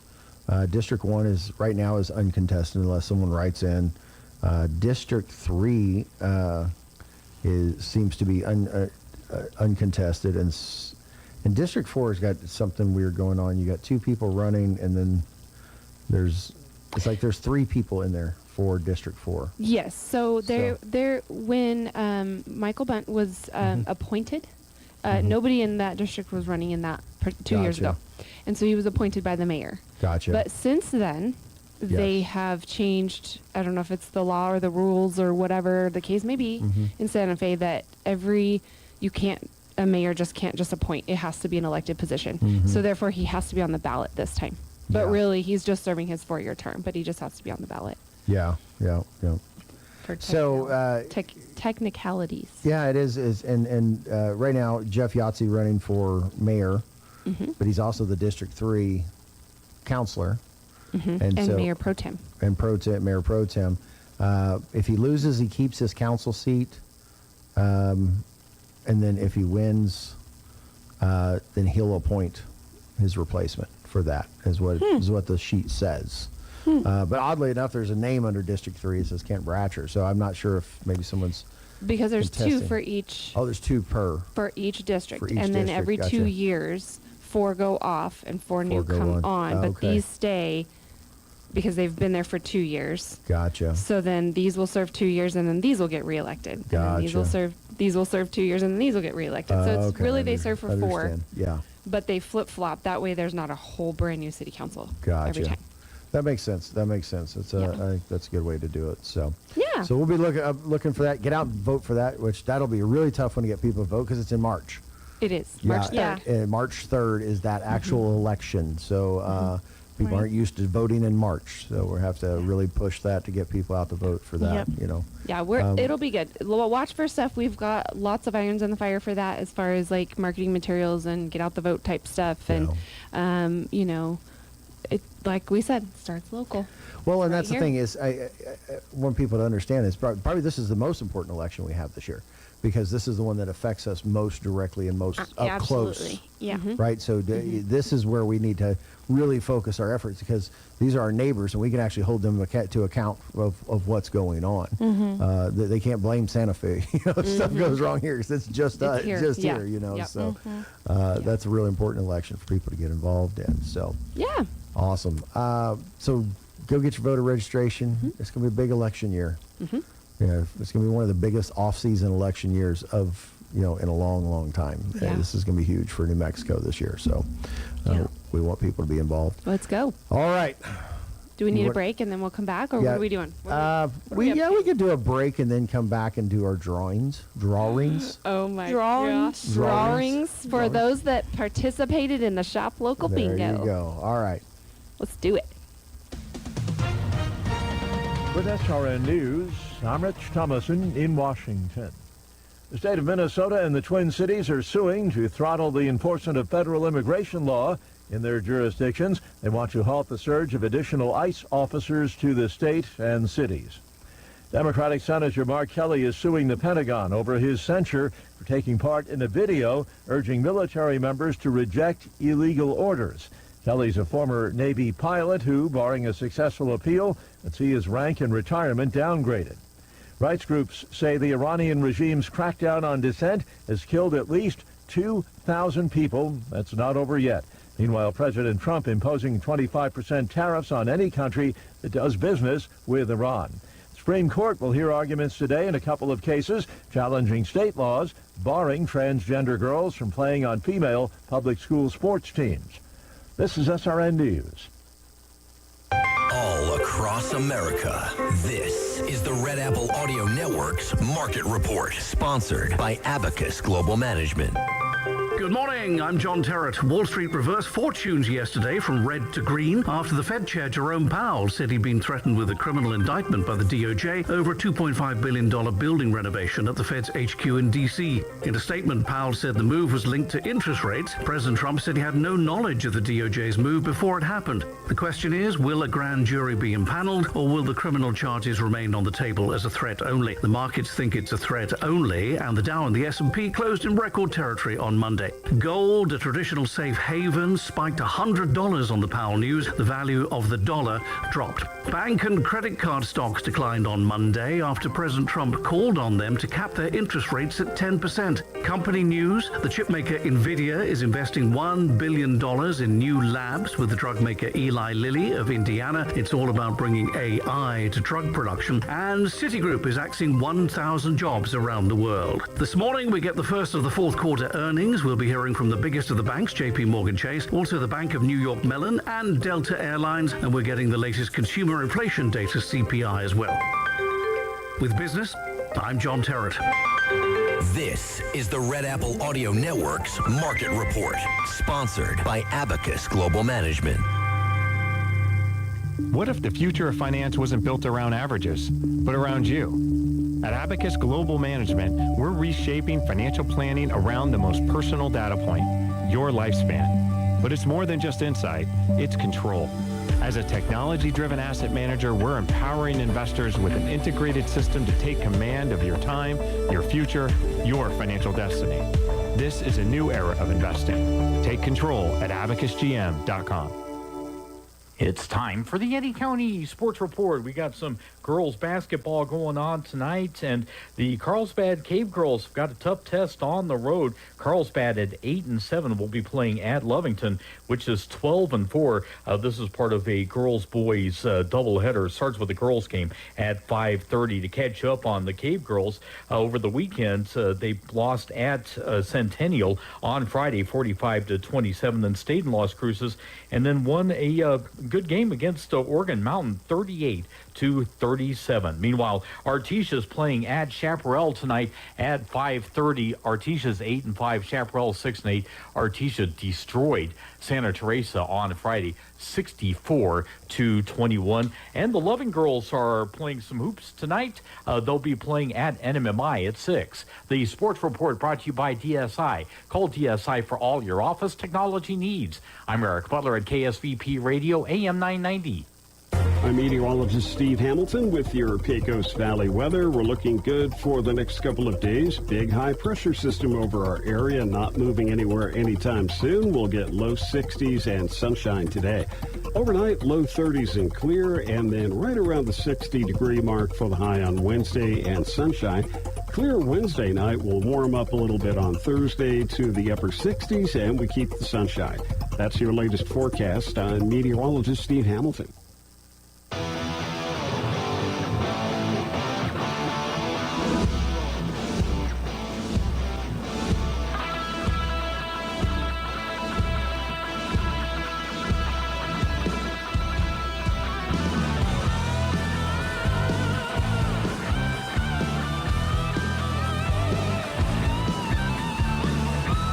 Welcome back, Artesia. Hey, who's Jamming ready to that win song, some too. money? I'm ready to win money, but my name's not in But the your hat. name's not. Yeah. My name's not in the hat either. I could put my name in there real quick. Get another piece of paper. No. Oh. Sorry. You could have participated. I know. And you said you did. I told Jessica I did. I shopped at all those places. I just never could remember to take the little bingo card around with me. You and do don't. it. You really didn't even need the bingo card so much as the receipts. I- Most of these people didn't have their daubers. Ask my wife They just and my kept sister-in-law about how good I am at keeping receipts. Yeah, Well, I get it. Horrible. I now get in you don't trouble get to win constantly. money. I know. I know. No money for me. It's okay. There will be other lucky winners. All right. So we played bingo. Yeah. Shop local bingo. Yeah. During like right after Thanksgiving all the way through the end of the year. And it was in our efforts to bring money into obviously our smaller community and our local chamber members for the holiday season. And we had 25 businesses participate. They bought a square on our bingo card to help us in order to have money to then give out after the winners. And people basically took their bingo cards simply around town, shopped local at these local places. They got a little bingo daub on their square wherever they were shopping, and they kept their receipts. Yep. They brought them back to us at the chamber the last couple of weeks, and we threw all their names in to draw. We have 2 drawings this morning, and we're going to draw 3 winners at $250, and we're going to draw 3 winners at $350. Look at that. That's pretty good. We have some good money to give away. We're so excited to partner with First American Bank. They came on with us and helped us to double the pot so that we were able to give out some more. So this is not cash, but it's chamber bucks. And basically what that means is you can spend this money just like cash at any of our chamber members. Yeah. And those that win today, we'll give them a list of those places that they could go spend their money at. Yeah. It's a very long list. So we're really excited. So yeah. All right. Yeah. It'll be fun. Okay. Okay, here we go. You ready? You start with wanna the start with small the pot first. 250? Yeah, I think so. Okay, you ready? 250. Here, I'll open the bag and you can draw. You want me to draw? Yes, Yeah. because I wrote them, so Yeah. it feels weird, you know. Well, let's hope Close your eyes, though. Don't. You like our classy bowl? Yeah, it's It was a block. high dollar. All right, Okay. who's up first? Up first. For 250 bucks. chamber bucks. Silver? Silver or keys. All right, silver or key. Number 1. How do people Do you have a redeem pen? this? I oh. So they'll be able to come to the chamber and pick up their chamber bucks whenever Okay. they want. And they can give us a call, and we also have their phone numbers. We will contact them if they are just Yeah. so happen to not be listening. Yeah. Silver or keys, you're our first $250 winner. There you Woo! go. Ready? Yay. Number 2. And you can spend all of that at Sun Country Homes and Gardens. Shameless plug. Shameless. Shameless. Good old Garth Brooks. Cassandra Buckaloo. All right, Our number Cassandra 2 Buckaloo, winner. 250 $250. That's a lot of money. I want to win $250. I know. It's That's a good dinner for a full family right there. Yeah. Barely. Okay, number 3, winner of $250. What? No way. Nicole Maupin. No. She doesn't work at the chamber anymore, so she was so she can win. excited she got She to play. was, Cox yeah. Caesar, Coxie third wins winner. $250. 250 buckaroos. It's rigged. Go, Coxie. Woohoo! That's awesome. And she was her first to turn in her card. She was. Oh, Yep. awesome. Okay. All right. Now we're going to go to the 350 winners. All right, $350 a piece. We're going to draw 3 of these. I didn't mix Maybe. that up. All right. Molly Dominguez. No, Holly. Holly Dominguez. Holly Dominguez. Holly Dominguez. Holly at Nels. Oh my goodness. That's Yes. Holly at no. I know. She's like, I know. 300. How fun. Okay. Next. Dun, dun, dun, dun, dun, dun, dun, dun, dun, dun. I know. We should have some music. Pat Olivas. Pat Olivas. Yay. Number You get 2. $350. $350 is a lot, actually. You could add another family member to that dinner. Yeah, one more. One more. Just kidding. All right. Camely volunteers to be your extra family member. I sure will. Let's go. Last one. Monica Mariscal. All right, Monica Mariscal. Woohoo! Number 3. Yay. $50. We're so excited. We had quite a bit of participation. We had quite a bit of money that was put back into our community and our small businesses. Yeah, absolutely. It was, I mean, just we know that people like you that participated that didn't turn anything in.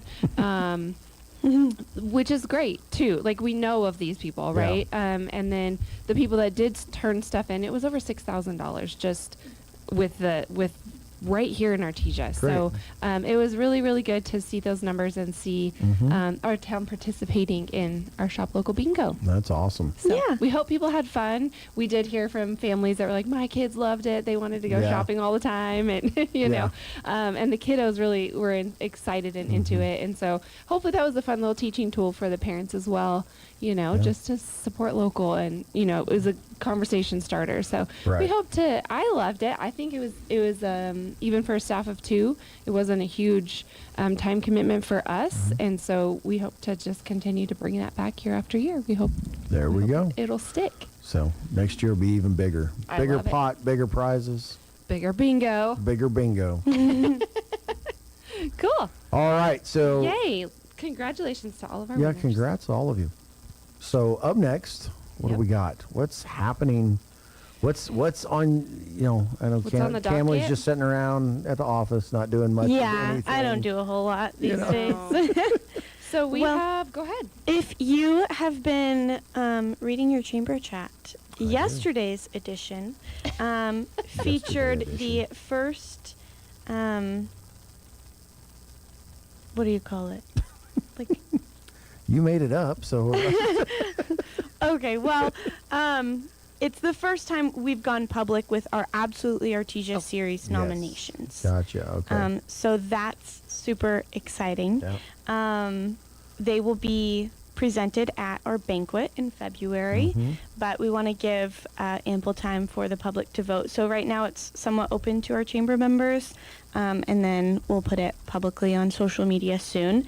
But what the public is voting on is the Absolutely Artesia, like who do you think best represents the heart of Artesia as far as professional services, hospitality, retail, and Best radio host on Tuesdays health and and Thursdays. wellness. Yes, best radio host on Tuesdays. That's the last one right there. Yep. That's what it reads. Yeah, that's what I see. No, it's health and wellness. Health and wellness. Yeah. Yes. So Yep, I'm going right after this to go rent my white tie tux. Oh, cool. perfect. Love it.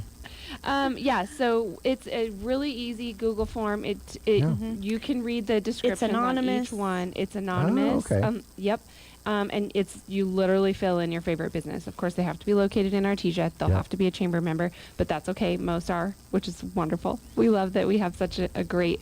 And if you're not sure Chamber if base. they are, then head to our directory Yeah. on our website. artesiachamber.com. Yeah. But that's okay. You can nominate, and even if it is a member, someone that's not a member, then it gives us a chance to go and talk to them and reach out to them and potentially to have a partnership. And with when them. we say your favorite business, I mean, sure, you can vote for your own, but really, who do you think actually represents the best of the best in that category? That'd be great. And I'm sure your business, whatever that business is, doesn't fit in all 4 categories, right? So you'll have to also vote for other categories. Other categories. Yes. Yeah. So absolutely. we're hoping to get that going. We're excited. We have some internal awards that will be given out at our chamber banquet as well. We have a Hidden Hero Award, and we have a Spirit of the Chamber. Thank you. Spirit of the Chamber Award. And those ones will be voted on in-house and then awarded at the banquet. And then these ones are going to be voted on by our members and awarded at the banquet as well. Awesome. So we're really excited. I think the other thing that we're going to also celebrate at our banquet, which is February 26th at the Country Club, is going to be we're trying to gather all of the businesses in Artesia that are 100 years or more. And so if you are a business that's 100 years or more, not you personally, but your business, then make sure we know about you, because we've done a lot of research and we've really looked around and we've done a lot of calling, but we'd hate to miss anybody. Right. Yeah. So, so please let us know. Or if you know of someone that's over 100, obviously, some of them are pushed a lot harder than others as far as marketing and things like that. But we're excited. It's going to be fun. We're celebrating 100 years, so that's why we're going big. Yeah. And yeah, we'll have our tickets out soon. Ticketing, we're going to have a little special when they first release. And then, of course, we've got sponsorship availabilities. If you want to sit up front, we've got you. We've got a special price. Premium for it. seating. Premium seating. Yeah, we are working with Walter Nussbaum to come back. He's been here before. He wrote that good book. It's called The Sink. Leave It Better. Leave It Better. It's all about leaving things better than you found them, right? So he's going to come and speak with us and to the, as our keynote. And yeah, we're really excited. It's going to be fun. That's February exciting. 26th at Artesia Country Club. Watch for tickets going on sale soon. All right. Yeah. That's a great commercial. Thank you. Good job. Brought to you by Artesia Chamber of Commerce. 575-746-2744. ArtesiaChamber.com. Oh my goodness. So you guys got that coming up. So how can people maybe that don't have Chamber Chat, where else are you hanging this survey at? How can people access it? It will be on Facebook. You're going to put it on Facebook? Yes. Okay. Yes. All right. Maybe get some QR codes out there for people. Yeah. To, We can do that. That's an easy one. I was laughing last night at the thing because they had the QR codes and the little polls up on, and like when I went in, it was just all it said what generation are you? It was all Gen X. And I said all that proves is Gen X likes to take polls. What? Yeah, it was a good poll. Let me see. I have the results right here. Sorry, I had scrolled up. Okay, yeah, Gen X 39%, but baby boomers were 32%. All right. Uh, Out of the 38 that voted. Gen Z, I think, was 5%. Check me out. Yeah, just you. She was there. And then what issues matter most to your business or your family right now? Healthcare was the top. Yeah. By a long answer. shot. By a long shot, yeah. Yep. And then the last question was, what industry are you here representing tonight? And nonprofit was the highest. And then the service industry, like accounting, law, real estate, that was also high. We had pretty much everything: education, retail, ag, oil and gas, healthcare. It was really cool to see a lot of different industries represented last night at the town hall. Yeah, so, it's good. Yeah. So I was trying to think, I totally derailed our conversation about the event coming up. So that's what I do. The QR codes. Squirrel. Yeah. We talked about QR codes. Yeah. So what can people look forward to at the event? I mean, you said you got Nussbaum coming in. Tell people about the attire, because that's what I'm excited about. Like That's what I'm excited about. Yes, Let's get dressed up and We're party. so excited. Yes. So written in red is I'm gonna plug for them as well. February 6th or 7th. I can't remember exactly what date theirs is.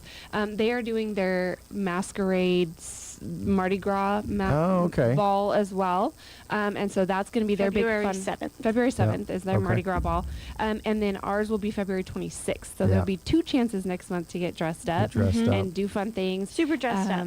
Yeah, we're doing black tie, white tie for you. Yeah. But we're excited. It'll be really fun. It's going to be a plated, nice dinner. We have, of course, Walter will be there. We'll give out our awards, our recipients, and then we also will have a fun auction as well. So, and we're gathering things for that. We found this really cool. Sorry, I'm cold in here. My nose is drippy. We found this really cool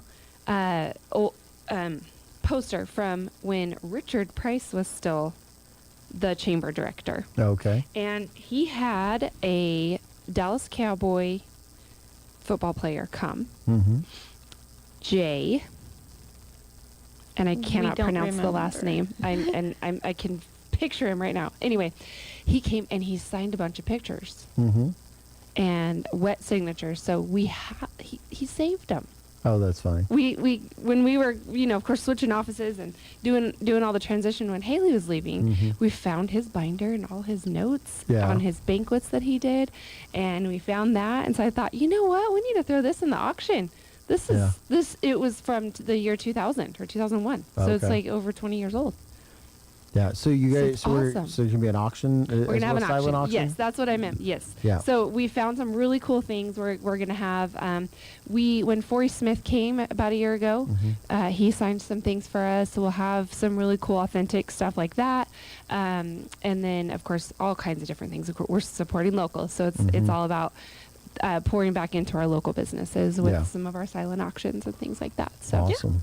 We're excited. It's gonna be a good time. Yeah. It's going to be a great time. Yeah. And everything's purple and gold because those are the centennial colors. Gold. Okay. Purple meaning like a plum, like a real pretty plum. So, yeah. So purple. Purple is purple. Yeah, but not like... not a gaudy purple. Though. Purple. Yeah. It's like purple. Yeah. All in the way you say it. Yeah, it's all in how you say it. There you go. Absolutely. Do we got a price on tickets yet? So yeah, we are really hoping. Did we talk about this or did I dream it? We want. We don't know yet. There's just two. We may just set to prices right now off the top of Jessica's head. No, we want to have a special since we're turning 100. Yes. We want to do like a week-long pre-sales, $100 a ticket, early bird ticketing. Okay. $100 since we're turning 100, and then after that they'll go to $150. Okay. And that's just a per person price. That includes your dinner. That includes Walter, and of course. Couple drink tickets. Funness of us. Yeah. Duh. And then sponsorships will go from there. So if you want to have a marketing or donation line item for your taxes coming up next year, then of course sponsor a table. You can do half table, full table, 2 tables. We'll have all that pricing coming out too. Okay. Yeah, we're looking forward to hearing about all that. Yeah, we're excited. So, got a few minutes. Let's close out with what is on the horizon for this spring. Miss Event Coordinator, Event Planner. What do we got coming up? Car show, I think, would be next. Car show's up next. Yeah. That's at the end of March, right? Yes. Yeah, and that's a 2-day event, so everybody's looking forward to that. Yeah, we're super pumped. We got bands and stuff coming this year. Like, is there entertainment and stuff as part of that, or we're working on that? Working on that. Okay. So we've done it a few different ways, right? We've done things inside of the Ocotillo on the stage. It was really fun, the Fleetwood Mask.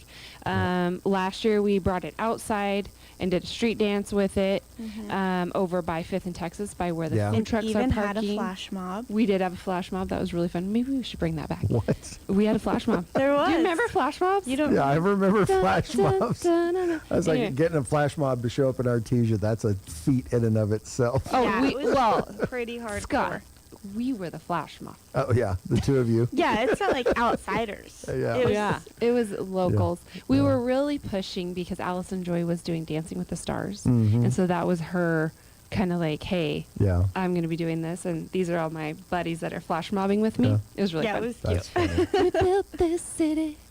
It was fun. Anyway, She already remembers the moves. Yeah. We had to do them so many times to remember. So yeah, this year we're trying to bring back some outdoor live music. However, we're trying to get it all logistically figured out so that we can have it inside Heritage Plaza. Yeah. In the Ho mural on the ground. Mhm. Because it's really neat when all these cars are done with the cruise on Friday night. Mhm. They come and they park overnight their vehicles for the show the next day, right? Oh, yeah. And organically, it's just become really a fun little hangout on Friday night because people come out and see the cars because they might not be able to come Saturday, whatever, right? And so it's become a little bit of a hangout spot. Cool. And we thought, let's throw some music in the mix of that. There you So we're trying to make sure that it's like as cars are starting to pile back in after the cruise, we've got some fun music going. Hopefully that'll drag people from Main Street to stick around and hang out. Food trucks will be serving at 5th and Texas. They can walk around, look at cars, listen to music. Yeah. It'll be a fun little Friday night. This is all happening March 27th. Okay. And then the 28th during the day will be the actual show. car show, yeah. And the vote and the judging and all that. And then Yes. the prizes in the afternoon. And so. Absolutely. Yeah, the car club, the Artesia Car Enthusiasts, ACE, like we call them, are really working on they're very instrumental in getting the judges and helping us with parking the cars, helping us in registration. Yes. They go around and they get, they shop locally and get door prizes. So we draw door prizes once an hour. It's a really fun, family-friendly car show event. Yeah. So it's fun. So, And our big goal every year is 300 cars. 300 cars. We've gotten close a couple Has of your times. registration already begun or for cars? Like I said, can people register yet or are they not No, there yet? Okay. Not yet. Yeah. Okay. Again, We're still a few months away office from of that. 2. And Yeah. banquet is first. Banquet, then car show. Yes. Oh, yeah. No, we're working on it. We, Okay. it is one of those things that we're trying to juggle all the events and keep them all up. Because the other thing is, it's 250 years of America and Yeah. 4th of July. July also. And I was already getting phone calls and text messages from the drone guy yesterday. So, I mean, Firework. it's been a month, but yeah. Fireworks, drones, lots of fun. It's going to be a big Yes. celebration this year. I'm so excited. Yeah. It's Kimberly's favorite. Yeah. It is. Is Can you 4th tell? of July your holiday? It is. Yeah. It's my favorite holiday. It's a great holiday. So. Like, don't judge her if she comes with red, white, and blue hair.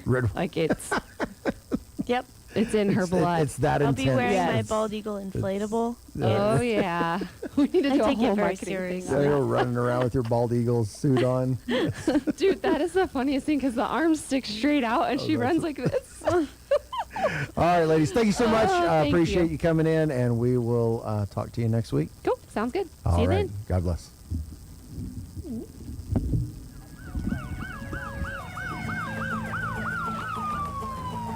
When you or a loved one need medical transport, Trans-Aero answers the call. Trans-Aero Medevac operates 3 rotorcraft bases and 1 fixed-wing base in southeastern New Mexico, allowing them to respond quickly to emergencies across diverse terrains.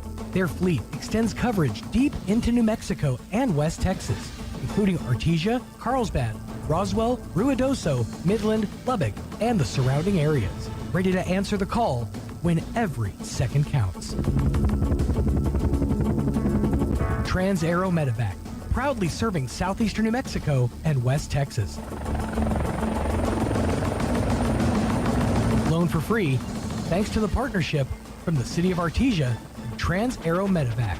Life support by air. Innovation, service, integrity, and knowledge. J.S. Ward and Son Insurance Agency. Auto and home, life and health, personal and commercial.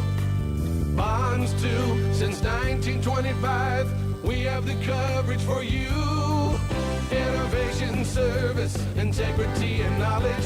J.S. Ward and Son Insurance Agency. At Carabelli Dental, we believe your smile deserves the very best. From the moment you walk in, our team provides unmatched customer service and a dental experience like no other. Hi, I'm Dr. Sarah Usher at Carabelli Dental. Whether it's a routine visit or you need advanced care, we make sure you feel comfortable, cared for, and confident in your smile. Discover the difference at Carabelli Dental, where your comfort and your smile come first. Come see the team at Carabelli Dental at the corner of 9th and Main or call 575-622-4455. Hey guys, my name is Mike Duff, family pastor at Faith Baptist Church, and we want to invite you and yours this Sunday at 10:30 a.m. to worship with us. Faith is more than a church, it's a family. Whether you're young or old, whether you have young kids or you're an empty nester, there is always room for one more. So come join us because we're more than a church, we're a family, and we'd love to have you. Visit fbcartesia.com or stop by 401 South 20th in Artesia. Kane Electrical Supply is your #1 distributor when it comes to the top-of-the-line inventory. Kane Electric carries name brands such as Appleton, Burndy, Fluke, Cooper Lighting, Hoffman, Phillips Lighting, iDeck, Klein Tools, and Square D. Kane Electric has your professionals and will assist you with any information you may have on electrical supplies. Kane Electric delivers on location too. Come by Kane Electric today in Artesia at 1911 North Roselawn. Searching for a church that honors God? Come to First Church Artesia at 4th and Grand. We're a family of believers putting Christ first, preaching the Bible with reverence and uniting all ages in family integrated worship. Sundays at 10:45 a.m., experience the timeless truth and heartfelt praise. We're reaching Artesia with the good news, living all of Christ for all of life. Check out artesiareform.com or find us on Facebook, First Church Artesia, where faith thrives. Did you know Artesia Ford now offers mobile service? That's right, we come to you. From fluid and air filter changes, battery and wiper replacements, low tires to diagnostic scans and software updates, Artesia Ford's mobile service makes light maintenance easy and convenient. Call Stephen Chavarria, your mobile service manager today, 575-746-3578 to schedule your visit. Limited services and distances apply, so don't wait. Get service on the go with Artesia Ford. This is KSVP and K229AS Artesia. Town Hall. I'm Rich Thomason. To quote President Trump, help is on its way. The president addressing his remarks to anti-government protesters in Iran. Mr. Trump is ruling out any meetings with Iranian officials following reports that the regime's crackdown has killed at least 2,000 people. The president's also looking to tighten the economic screws on the mullahs. The president said that any country that does business with Iran will be subjected to a 25% tariff rate on any business conducted with the U.S. He wrote online that the order is final, conclusive, and effective immediately. Meanwhile, the White House says the president is keeping all of his options on the table regarding Iran, including military options, as he considers how to respond to Iran's crackdown on citizen protesters. Greg Clugston, Washington. The state of Minnesota and the Twin Cities have gone to court trying to halt the surge of ICE officers to their jurisdictions. They're suing the Trump administration. The president heading out of town today. He's going to give a speech at the Detroit Economic Club in addition to touring a factory in Dearborn, Michigan that produces F-150s. And my understanding is Ford is ramping up that manufacturing and also going to be hiring more American workers. White House Press Secretary Caroline Leavitt. Day 2 of the New York City nurses' strike. The strike is about getting a fair contract for staffing and also sticking to our health insurance, which is what Mount Sinai is trying to pull from us. Mount Sinai West nurse Tristan Castillo, one of the 15,000 nurses out on the picket lines. Hospitals affected include New York Presbyterian, Montefiore, and Mount Sinai. Inflation cooled a bit more last month. Prices for gas and used cars fell, a sign that cost pressures are slowly easing. On Wall Street, stocks in negative territory this morning. The Dow down 294 points, NASDAQ off 41. More on these stories at townhall.com. Hi, it's Mike Gallagher. Now that we're finally into the new year, a lot of us are thinking about taxes, home projects we've been putting off, ways to get ahead financially in 2026. Now's the perfect time to talk to my friends at Fellowship Home Loans. If you want to lower your mortgage payment, they can help you refinance. If you need access to cash for home improvements or to wipe out high-interest debt, their fixed-rate line of credit is one of the best tools out there. Fast approval, predictable rate, and flexibility to use your home's equity wisely. Remember, many people still qualify to skip their next 2 mortgage payments. Imagine starting big projects or paying down debt with 2 months of breathing room. My family and I have used Fellowship personally. I trust these guys. Take control of 2026. Go to fellowshiphomeloans.com/Mike G. fellowshiphomeloans.com/Mike G. fellowshiphomeloans.com/Mike G. Or call 800-510-MIKE. That's 800-510-6453. Fellowship Home Loans. Mortgage lending by the book. Nationwide Mortgage Bankers. DBA Fellowship Home Loans. Equal housing lender. NMLS number 819382. French opposition politician Marine Le Pen is in court today launching an appeal. Will determine whether she can run in next year's presidential election in France. At the end of the original trial last year, Marine Le Pen was given a tough sentence that the judges felt reflected the seriousness of the crime. 2 years in jail and a 5-year ineligibility from public office. Now, at the appeal comes the last chance to overturn that sentence before the presidential election of next year. If she succeeds, and the result of the appeal won't be known until the summer, then she'll be free to run once again to lead the country. It'll be her 4th attempt, but this time she'd have a real chance of winning. But if she fails at the appeal, then she'll have no choice but to let her young lieutenant, Jordan Bardella, be the party's candidate for head of state. The BBC's Hugh Schofield in Paris. Russia has launched an intense drone attack on the northeastern Ukrainian city of Kharkiv. At least 4 people killed. News and analysis, townhall.com.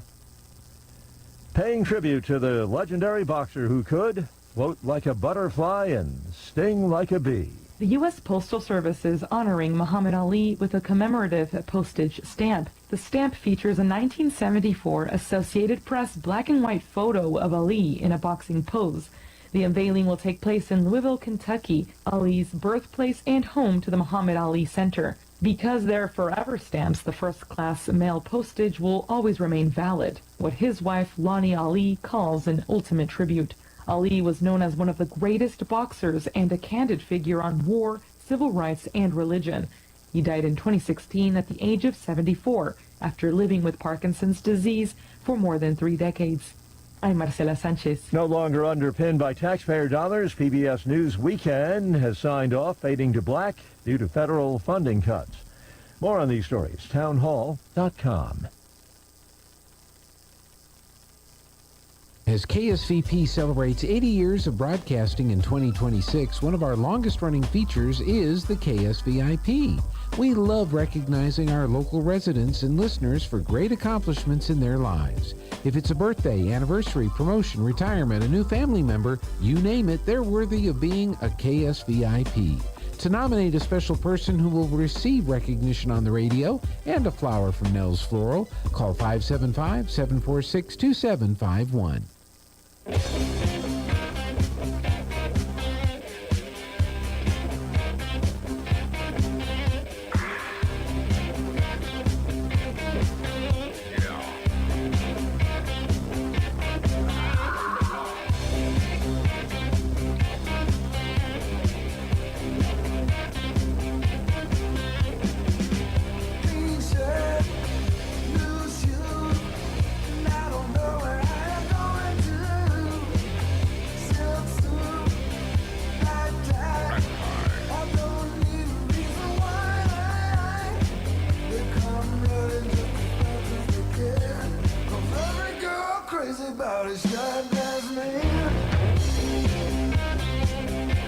Welcome back, Artesia. Hey, we are ready to go for the 3rd hour, Tuesday, January 13th. I'm your host, Scott Pettis, and I'm joined in studio by Mr. Harry Bailey and Commander, that's right, yeah, it's on your shirt right there, Commander Jeff Letcher. And they got their pet of the week, a special guest. Who is this today? This is Nina. She's a 2-year-old Chihuahua pit mix. And as you can tell, she's a sweetheart. She just wants to sit in the lap. That's an interesting mix. I don't think I've ever come across, but they're around. Yeah, I bet they are around. Yeah, because that's 2 very common dog breeds in this area. So Chihuahuas and pits. So yeah, she does seem like a sweetheart. So she seems very calm and mild mannered. Yeah, she's there on camera. She's one of the first ones we've been able to get to stay up there, get on camera and stay on camera.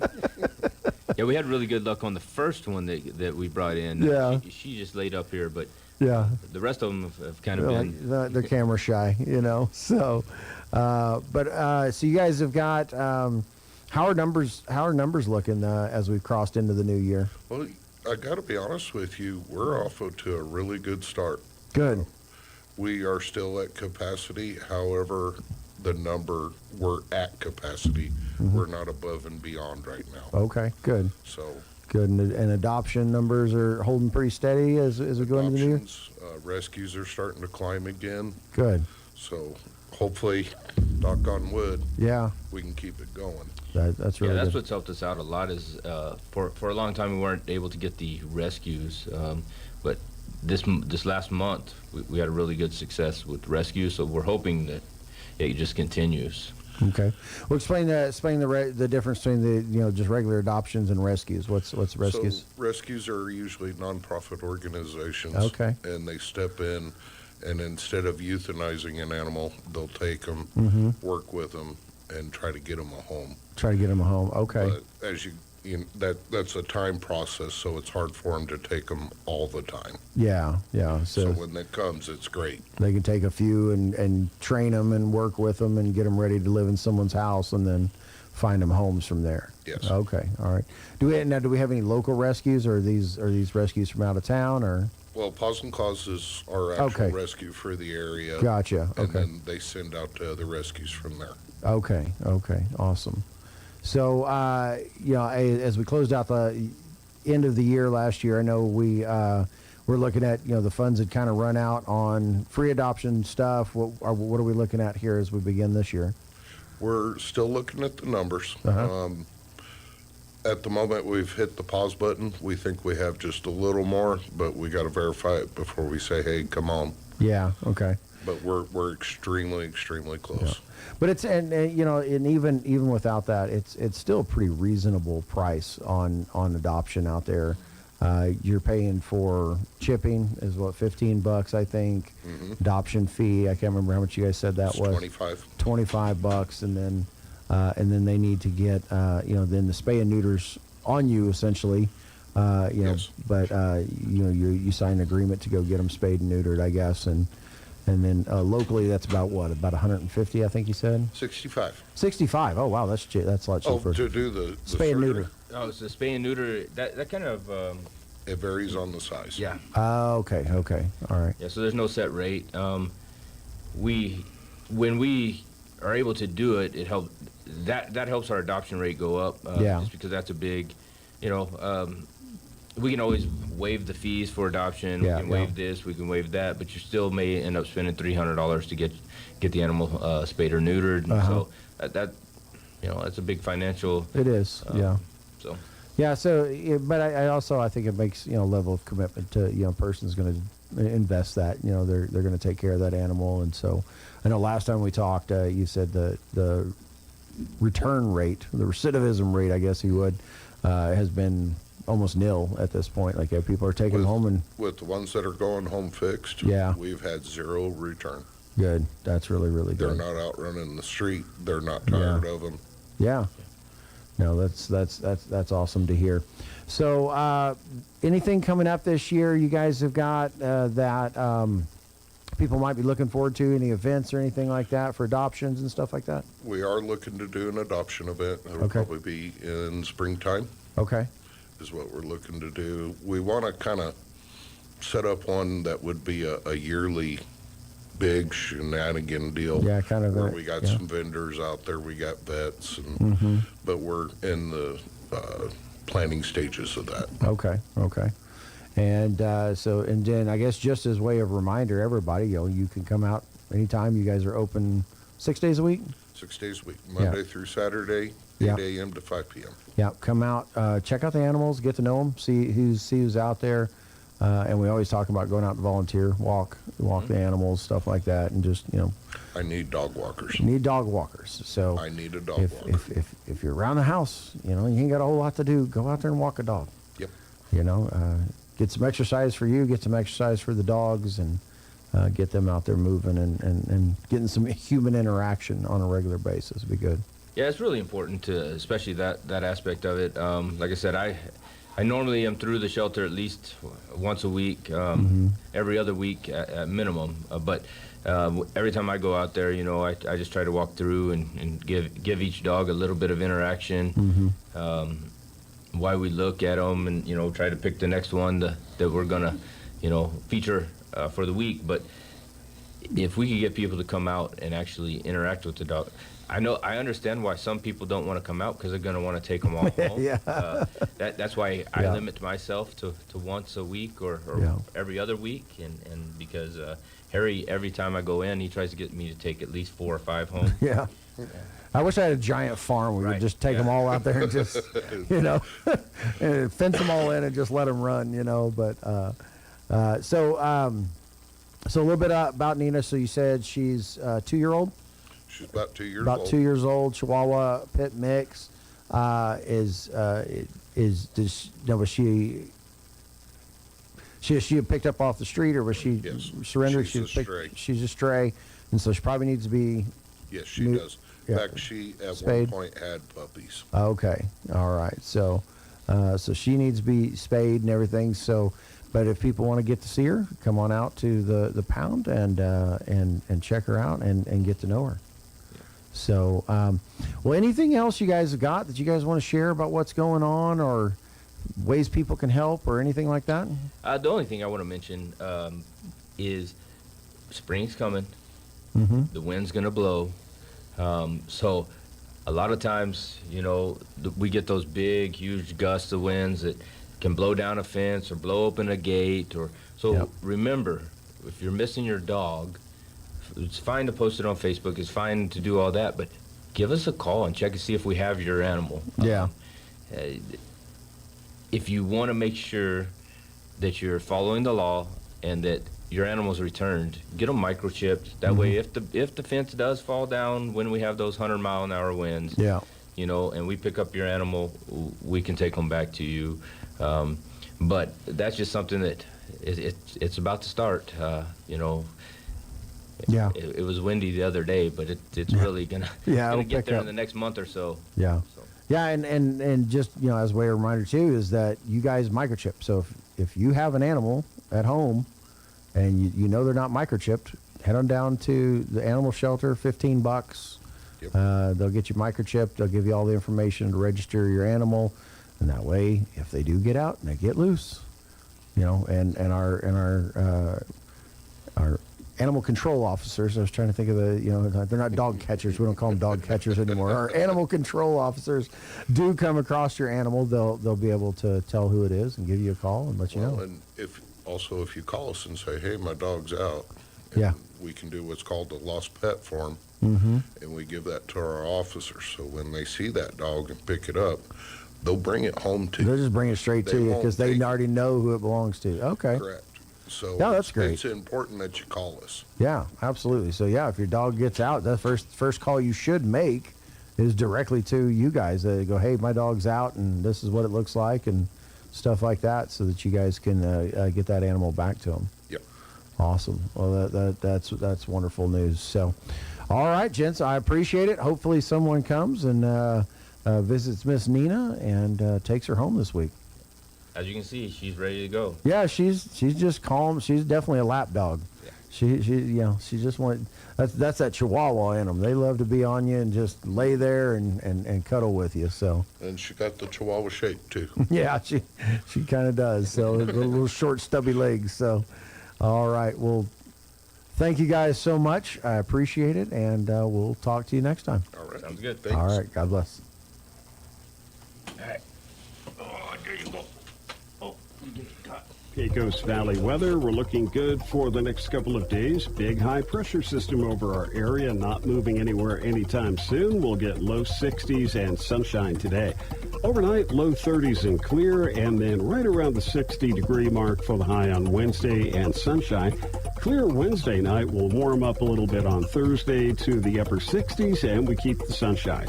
That's your latest forecast. I'm meteorologist Steve Hamilton. Sometimes that dog barking is an Artesia Bulldog preparing for victory. Most of the time, however, it's probably just the family pet asking for attention. Artesia Animal Clinic provides a full range of services for just about any size pet or animal. Our new clinic has been expanded to provide better quality of care, including an in-house laboratory, radiology, surgery, herd health, and more. So the next time your pet looks like they could use some extra care, come by Artesia Animal Clinic in our newly remodeled and expanded facility at 110 West Mahone Drive. When you need tough, reliable equipment that gets the job done right, turn to your local Kubota experts. Amigo Machinery in Roswell is proud to be your hometown Kubota dealer, offering a full line of tractors, mowers, and construction equipment, plus genuine parts and expert service and advice. Locally owned and operated, and here for you. Stop by Amigo Machinery at 2801 Southeast Main Street in Roswell, or call us at 575-624-2026. Amigo Machinery, your trusted local Kubota dealer for all of Southeast New Mexico. Here are some helpful tips to get you and your teeth through the winter months from Smile Expressions in Artesia. Brush your teeth twice a day. Brushing not only protects your teeth, but also protects the gums from catching infections. Use the right toothpaste. The cold winter air as well as sinus pressure can cause sensitivity. Floss daily. Flossing protects your mouth from developing plaque, which can make you more prone to problems like heart disease, type 2 diabetes, and oral cancer. At Smile Expressions, we welcome new patients. Contact us today, 575-746-1900. When was the last time a bank asked you if you'd like to keep more of your money? At Artesia Credit Union, you pay yourself by avoiding big bank fees and all the corporate investors that go along with them. Let Artesia Credit Union help you achieve financial happiness. From home and auto loans to a working line of credit or sending your kids to college, membership is open to anyone who calls New Mexico home. Stop by the branch on 5th Street or log on to artesiacu.org. Artesia Credit Union, member NCUA, an equal housing lender. Hey Roswell, New Year's resolutions are tough. Eat better, exercise more, remember where you parked. So how about one you'll actually keep? Drive something you'll love from Roswell Ford. Roswell Ford makes trading up to a new Ford fast, fun, and easy. Right now during the loan and lease termination event at Roswell Ford, we'll do whatever it takes to get you released from your loan or lease, even if you owe thousands more than your car, truck, or SUV is worth, so you can get massive savings on a great selection of new Fords and quality pre-owned vehicles. Buy now with zero down and make no payments until Easter. Worried about your credit? Don't sweat it. Roswell Ford has partnered with more aggressive lenders that will push to approve your credit with great rates and terms, even if your credit is less than perfect. Lower prices, exceptional trade-in values, and a better buying experience. All roads lead to huge American-made savings. Get on board at Roswell Ford, 821 North Main Street in beautiful Roswell. Call 575-623-3673 or online at roswellford.com. Interest accrues from date of sale, subject to lender approval. Offers not combined on select vehicles. The City of Artesia is proud to announce that we've renewed our agreement with Trans-Aero Medevac. This means that Eddy County residents are automatically enrolled in Trans-Aero's free air ambulance membership program, ensuring there are no out-of-pocket costs that need to be paid if you're flown to a hospital by Trans-Aero. Remember, this benefit only applies to Trans-Aero Medevac. To receive this benefit, ask for Trans-Aero specifically in a medical emergency. For situations where you cannot speak, make sure you have your Trans-Aero membership card alongside either your ID or health insurance card. This will act as a request for Trans-Aero Medevac. You can print out the membership card on the City of Artesia's website. In life's most critical moments, Trans-Aero, the City of Artesia, and our partners stand ready to help when you need it most. If you're an Eddy County resident, take advantage of this free benefit and make sure you fly with Trans-Aero Medevac.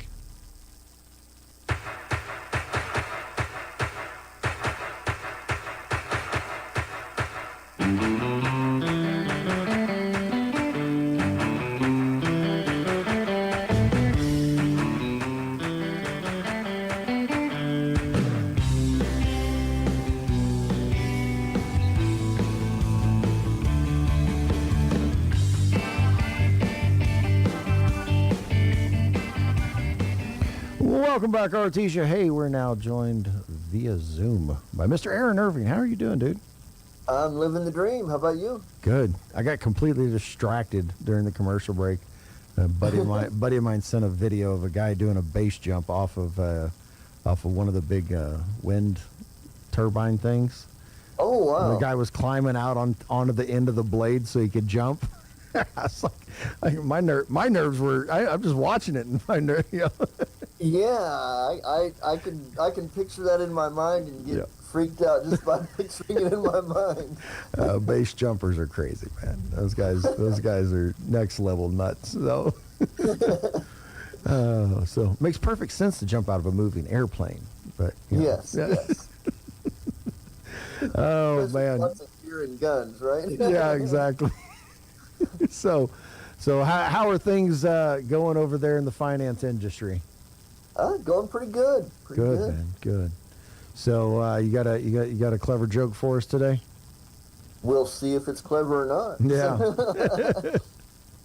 So 3 old ladies were playing around a bridge. The first old lady says, I'm really starting to lose my memory these days. The other day I went to the kitchen and forgot why I went. Second old lady shakes her head. That's nothing. The other day I went down the stairs and stopped halfway because I didn't know why I was going down. The third lady says nothing and just keeps playing. The other two look at her expectantly. She looks at them both. What? Don't look at me. My memory is as solid as this table. Then she knocks on the table. She looks at the door and says, hello? Who's there? Okay, so I did not plan this, but my joke's along the same lines. Is it? It's hilarious. Like I learned it this weekend. I was like, I got to use that Tuesday, and then you come out with that. So now it seems like I'm copying you. Anyway, an older couple, they realize they're having some memory issues, right? So they go to the doctor, and the doctor, checks them out physically and everything. So, well, physically you're perfectly fine. It's just, it's just age. He goes, I suggest you guys each get a little notepad. And you write you write things down, and so that you don't forget, and it'll help you to remember. And they're like, okay, we'll try that, doctor. So they go home, and that night they're sitting there, and the husband gets up and he starts heading to the kitchen. The wife's like, where are you going? And he's like, well, I'm going to the kitchen to get something. Well, okay, while you're there, I want some ice cream.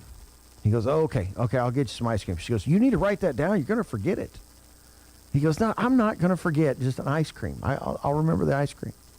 And then he starts to walk away. She goes, you know what? I want some strawberries on top of it too. And he goes, okay, ice cream with strawberries. I got it. And she goes, write that down because you're going to forget. He goes, no, I'm not. I can remember ice cream with strawberry. And so he starts turning away again. She goes, wait a minute. I want some whipped cream on there as well. And he goes, okay, ice cream with strawberries and whipped cream. I got it. She's like, no, write it down. You're going to forget. He goes, woman, leave me alone. I got this. And he walks into the kitchen. About 20 minutes later, he comes back out with a plate of bacon and eggs. And he hands it to her, and she looks at him, and she goes, see, I told you should have write it down. You forgot my toast. Very good. So, anyway, I was like, I come up with that joke. I got that joke for you. We both end up. Don't worry, neither one of us will remember it by Thursday. Right. So, all right, man. Hey, why don't you go ahead and give us our financial report, and we'll visit on the other side. All right. This is Aaron Irving with LPL Financial, member of FINRA and the SIPC, bringing you your mid-morning stock market report for Tuesday, January 13th. Stocks are lower this morning, bogged down by J.P. Morgan Chase as investors absorb the latest inflation reading and wait whether President Trump's credit card price controls will come to fruition. The S&P 500 was down 0.3%, while the Dow Jones Industrial Average traded 0.4% lower, along with the NASDAQ Composite. J.P. Morgan dipped more than 2% after CFO Jeremy Barnum signaled that the banking industry could push back against President Trump's call for a one-year 10% cap on credit card interest rates. Goldman Sachs followed J.P. Morgan lower, declining by more than 1%. MasterCard and Visa traded down roughly 5% each. And the State Street Financial Select Sector Spider ETF XLF, as well as the Invesco KBW Bank ETF, KBWB, were also under pressure. Stocks had received a bit of a boost before pulling back earlier this morning after the December Consumer Price Index report showed that core CPI, excluding food and energy, rose 0.2% on the month and 2.6% year over year. That was below the 0.3% and 2.8% respectively economists polled by Dow Jones had estimated.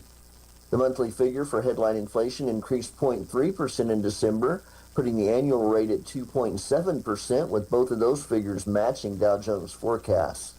The CPI data came days after the December jobs report showed a somewhat weaker, yet stable labor market, likely encouraging the Fed to hold off on interest rate cuts at their first meeting of the year later this month. Fed funds futures are pricing in 2 quarter-point cuts this year, starting in June, according to CME Group's FedWatch tool.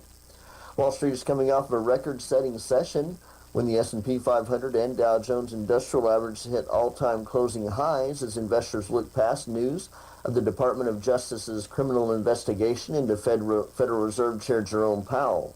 The Russell 2000 index of small company shares also reached an all-time high. Currently, the Dow Jones Industrial Average is down 274 points at 49,315.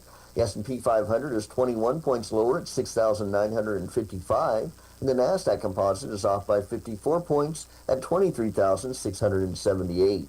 West Texas Intermediate Crude is up $1.78 a barrel to $61.28. Stocks of local interest. HF Sinclair is down 5 cents a share at $49.48. Walmart is $1.78 higher at $119.76 a share. ConocoPhillips is up $1.36 a share to $96.86. And Oxy Petroleum is 66 cents higher at $43.39 a share. This is Aaron Irving with Oakland Irving Wealth Management, serving business owners and energy industry professionals in the Pecos Valley and beyond. You can find us at oywealth.com or at our offices in Artesia and Carlsbad. You can call us at 575-887-7075. All indices are unmanaged and may not be invested into directly. Securities are offered through LPL Financial, member of FINRA, and the SIPC. All right, man. A little high note in there. Oil's above $60. Yeah, that's a nice little change there. Yeah, man. That's well, at least for our corner of the world, that's a nice change. Yes. So I got to get your opinion on something. I think I finally have found where I do not agree with our current administration. I'll see what your take is on this. So last week, I guess it was over the past 2 weeks, these two announcements have come. The first one was Trump trying to somehow prevent corporations from buying single-family homes. Did you hear about that? Yes. Yeah. Yes. So, while that sounds magnanimous, it's simply, a light version of socialism in which the government gets to dictate who and when and where people can buy. So I don't know what your take on that is. I looked into it a little bit. I guess the biggest single holding company, corporation of single family homes is Blackstone. Mm-hmm. Not BlackRock like many people believe. It's Blackstone. Blackstone.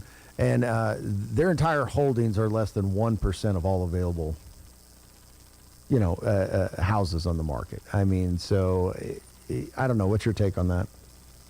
Yeah, I'm one of those people that's the less government regulation, the better. And these corporations, they do go into some of the the markets that have a lot of demand, and they buy up a lot of houses and things, but typically they overdo it. Mm-hmm. And then so a few years later, the houses come on the market a lot cheaper. So that's capitalism. Well, you got supply and demand, and it works itself out over time. Yeah. I was quite disappointed in that one. And then I guess the next one that was really frustrating for me is his attack on the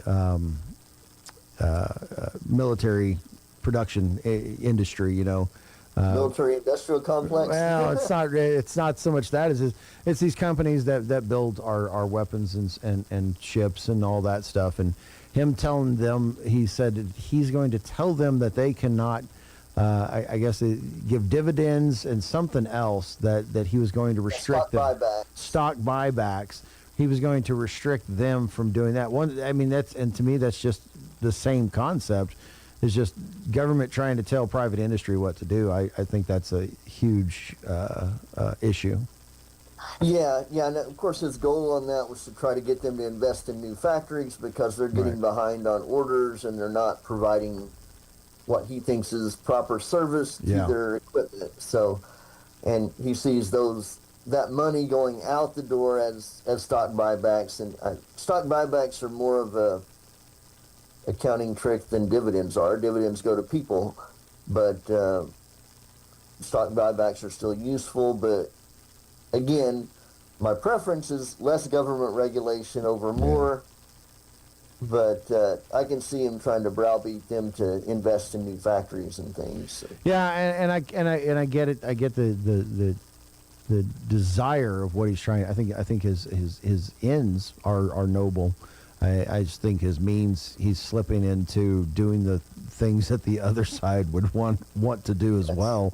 And then when you open that door, then you open it up wide open for all kinds of other intervention and control. Yeah, and that's just completely wrong. Like requiring an EV charger on any new build or construction that's on. Yeah, it's the same. It's the same precept. It absolutely is the same precept. Government telling private industry what it can and cannot do with its money, and that's just wrong all the way around. So, hey, for those of you who just think I love Trump on everything he does, no, that's not that's not the case. I'm watching this going, that is a huge mistake. I hope he doesn't actually follow through with it. Somebody made the joke. Hopefully, he'll forget by next week that he tweeted that. So, right. So, and the interest rate thing too. I can understand his desire about credit card interest rates being limited to 10%. Oh yeah, I forgot that one too. Again, that's government control, and capitalism will work. Well, and it's the same mindset that we see in Democratic legislation that, well, the people are too dumb to realize what they're doing, so we have to regulate it for them because they're too dumb to know they signed up for a credit card with 21% interest. Right. If you make that choice, then that's your choice. You've got to deal with that. Yeah. Nobody was taking advantage of you. You had the opportunity. It was all out there for you. So. Yeah, I agree. It worries me when they starting to creep into that level of thinking, and I go, whoa, wait a minute, back up. Yeah. America first is great, but that's also, I think sometimes it worried me a little bit that this whole thing was a giant Trump and. I mean, half his cabinet came out of the Democratic Party, and they just got this populist push, and I think this might be part of what comes out of populism in the long run is, well, let's just try to see, whereas one side is completely skewed to the business. Now we're like, well, we're going to skew everything to the people. We're going to act like they're all being oppressed, and we've got to save them. And no, I don't want either side of that coin. Right. So. Show no favor to either side, neither the rich nor the poor. We have when you make sure we've got a fair playing field. Yeah. And let everybody play. We have the right to pursuit of happiness. Yeah. Not the attainment thereof. Yeah. I hope people can see that. I really hope I think if they actually try to do any legislation to those means, I think you'd have some huge pushback from some really quality Republicans in the House and the Senate going, look, no, this is not what we're about. This is not how we do this. Yeah, hopefully we get some of the credit card companies to say, oh, okay, we're going to drop our interest rates by 5%. Where you're charging 25, we'll go into 20, or if you're charging 20, we'll go to 15, something like that, where they do it on their own to prevent anything on legislation. That would be good. Well, and I think that's also part of that you look at is Trump's negotiating every time he opens his mouth. Yes. And so sometimes he says wild-eyed things in order to get people to go, oh man, he probably means that, and let me go, and so they'll voluntarily go, okay, and so I think that's an interesting view at it to see. Maybe he says it to try to get them to do it voluntarily, and they're not actually going to do any legislation, because if you can negotiate that, sure, I'm all for negotiating to get to those ends. Just don't use the strength of the government to force those upon corporations. Because if they can force it upon the big corporations, they can force it upon our little, small, local businesses, too.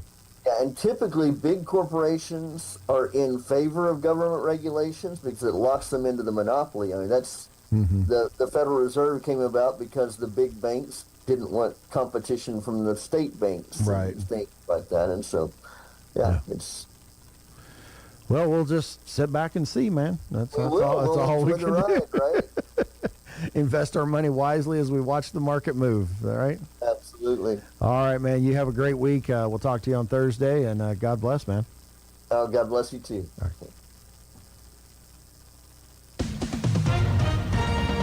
With SRN News, I'm Rich Thomason in Washington. 2,000 and counting. Rights groups say that's the revised death toll from anti-regime demonstrations in Iran. Responding to the deadly unrest, President Trump, he's looking to tighten the economic screws on the mullahs. He also says he will have no meetings with Iranian officials, and he tells the demonstrators that help is on its way without elaborating further on that remark. State of Minnesota and the Twin Cities have gone to court trying to halt the surge of ICE officers to their jurisdictions. President Trump is heading out of town today. He's going to Michigan. He'll deliver a speech on the economy in Detroit, and then he plans to visit a plant that turns out F-150 pickup trucks, and that plant plans to expand its production. Watching Wall Street this morning, stocks have turned negative. The Dow down 356 points, while the Nasdaq is off 103. More details, srnnews.com. It's time for the Eddy County Sports Report. We got some girls basketball going on tonight, and the Carlsbad Cave Girls have got a tough test on the road. Carlsbad at 8-7 will be playing at Lovington, which is 12-4. This is part of a girls-boys doubleheader. It starts with the girls game at 5:30 to catch up on the Cave Girls. Over the weekend, they lost at Centennial on Friday, 45-27. Then stayed in Las Cruces, and then won a good game against Oregon Mountain, 38-37. Meanwhile, Artesia's playing at Chaparral tonight at 5:30. Artesia's 8-5, Chaparral 6-8. Artesia destroyed Santa Teresa on Friday, 64-21. And the Loving Girls are playing some hoops tonight. They'll be playing at NMMI at 6. The Sports Report brought to you by DSI. Call DSI for all your office technology needs. I'm Eric Butler at KSVP Radio, AM 990. Waking up on the right side. This is the Sean Hannity Morning Minute. Look at California now. They're proposing this billionaire tax. All right, maybe that sounds great. You're not a billionaire. Maybe you don't like billionaires. They pay taxes on the money. I assume they pay their taxes, or they'd be in jail. Most people that are wealthy that I know end up getting audited far more than people, the middle class in this country. Okay, so now all these billionaires, like Larry Page, co-founder of Google, Larry Ellison of Oracle, they're leaving California. And one article today on FoxNews.com, they had $2 trillion of billionaire wealth that went into the coffers of California. $1 trillion of it has already fled in anticipation of this tax. It is insanity. From coast to coast, from sea to shining sea, it's the Sean Hannity Show. All right, folks, time to talk about real money, gold and silver. Now, the analysts, the guys behind closed doors, digging deep into the data, well, they are making big predictions for 2026.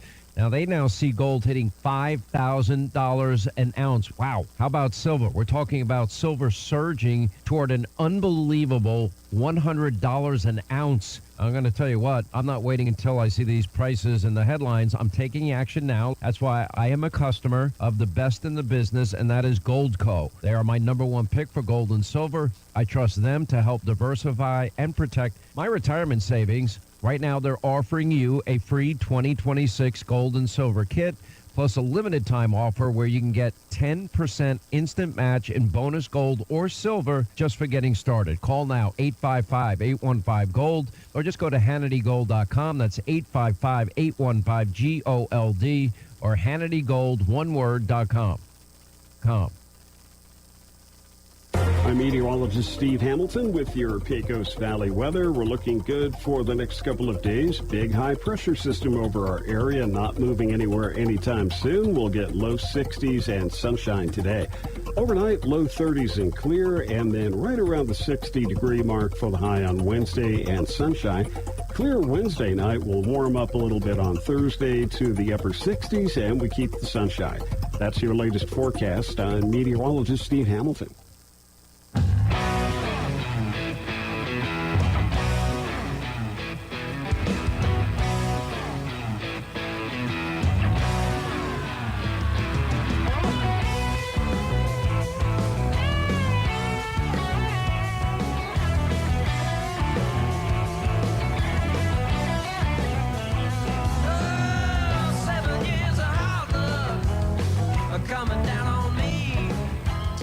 Welcome back, Artesia. And hey, I got an announcement. I don't know if Gene talked about this yesterday on the radio, but I look and it was just announced. It looks like about 17 hours ago, so I doubt it was. So the dates are set. The dates are set for the upcoming air races. So if you want to start planning, start looking into what you can do to be part of that. So September 16th through 20th. September 16th through 20th. You know, I think this year is going to be a bigger turnout than last year, and I think it's just going to continue to grow year after year. If you want to get in on it, you can set your house up for rent. You can you rent your cars out. You can do just about anything. There's tons and tons of ways to capitalize on this, and utilize your assets of what you got and get involved. Shuttling, any number of things. And so that's it. The date is out, September 16th through 20th. That means tickets will go on sale soon, and we'll start seeing what the turnout's going to look like this year. So was going to run through. I was trying to see what else is going on that we might want to talk about. I did have those names. I do have the names for the Artesia City election. If you're interested, I don't think we went through the specific names earlier. So we got two people running for mayor. That would be Mr. Terry Todd and Jeff Yahtzee. And so, as you know, that election's coming up like right around the corner. I mean, we're a month and a half out from this election, so. Start digging in, get to know these guys and figure out who you're going to vote for and be prepared to vote. If you're in District 1, your current representative, your current city councilor is Raul Rodriguez, and he is running unopposed. And then District 2, you guys have got a race. So if you're in District 2, you've got a choice between Nathan Rhino and Joseph Woody Wright. So those two gentlemen will be running for that one. District 3, looks like Kent Bratcher is running for that second seat unopposed. And then, let's see, District 4 is a three-way race, it looks like, between Terry Hill, Charles Morgan Wagner, and Michael Bunt. So District 4, you guys got quite a race there with three people running for that position. So like I said, be ready to get out and go. Hey, I had the opportunity this weekend to attend the Eddy County Republican pre-primary convention, and so we all met up in Carlsbad. We heard from some of the Republican candidates for governor that'll be running, and we got to hear from them. We heard from if you're in CD2, Congressional District 2. That means that your representative that actually goes to Washington. Okay, really neat guy I met that's running on the Republican side is Mr. Greg Cunningham, and so Greg is running. So if find out which congressional district you're in, 2 or 3, depending on where you live in relation to the town and here in the county. You can be in either one of those districts. So I would encourage you to start digging in and looking who's running there. The actual state pre-primary convention will be held in March up in Ruidoso, and I'll be attending that. And at that, at the end of, so after that convention, so that'll be around March 6th or 7th, that'll be the final actual primary docket that'll come out, and we'll know who's actually on the ticket for the primaries. Primaries will happen in June. We'll primary and determine who's actually going up to represent the Republican Party. And so I would encourage you. There's a lot going on this year. Congressional District 2 and 3. I think we both those we want to get some really strong candidates in there to try to push out the Democrats that are in control of everything right now. So maybe try to get back some Republican representation up there in Washington, D.C. for the state of New Mexico. That's really important. And then, of course, choosing a good, strong candidate for governor is going to be very important. So between now and June, be looking into these governor candidates. And I know, off the top of my head, I can remember there's a gentleman by the name of Jim Ellison who comes out of Albuquerque. The mayor of Rio Rancho, Greg Hull, he'll be on, or he's running. And then Duke Rodriguez is another one. And I know there's a fourth, and I apologize because I can't remember it off the top of my head. And so, that's an important thing between now. If you're on either side of the aisle, I can't remember exactly who all's running. I think there's a three-way race on the Democrat side for their upcoming primary. So I think it's going to be a really important year. Try to stay connected, try to dig in and try to learn and understand who you're voting for, and vote informed. Don't vote just because, hey, I recognize that guy's name or whatever. Let's look at the issues and look at the people and see if they're the right ones to represent us and go forward for us. So that's my encouragement to you. Was hoping to have a guest during this spot, but I don't see her coming in, so I guess we'll just continue to dig in. Let me talk a little bit about last night with that legislative roundtable. Really, I spoke with the chamber earlier in the last hour. Really, really good interaction with those legislators. I learned a lot last night. In fact, I didn't understand that on that odd years and even years that they go to session are two different types of sessions. So this session that they're stepping into this year is primarily budgetary based. They're going up there to deal with budget items because this is an even year. And so it's a 30-day session, lots and lots of bills, lots and lots of committee meetings they've got to get through. Then, not to mention actually getting it to the floor, voting in the House and the Senate. So a lot of work that's going to go into this, and this is primarily going to be budget stuff. If you go on the internet and just Google pre-filed New Mexico legislative bills 2026, it'll lead you to the NM legislative page, and you can look at those bills. You can pull them up. One of the good ways to do that is just go through and read the titles and see, that sounds like something that's pertinent to me or I really want to know about. Try to go in there and try to read those bills, and stay informed on what's going on, because a lot of stuff, as we talked about in the last hour, gets snuck through. It really, really does, and we've got to be aware of that. And as we look at those bills and we seek to understand them, we want to make sure that we're reaching out to our representatives, and letting them know how we feel on it. As well as to other legislators and saying, look, you guys can or you guys can't pass this, or hey, you guys really should pass this. This would be a huge help to New Mexico, or hey, this is going to be a huge danger to New Mexico, and we need to not do this thing.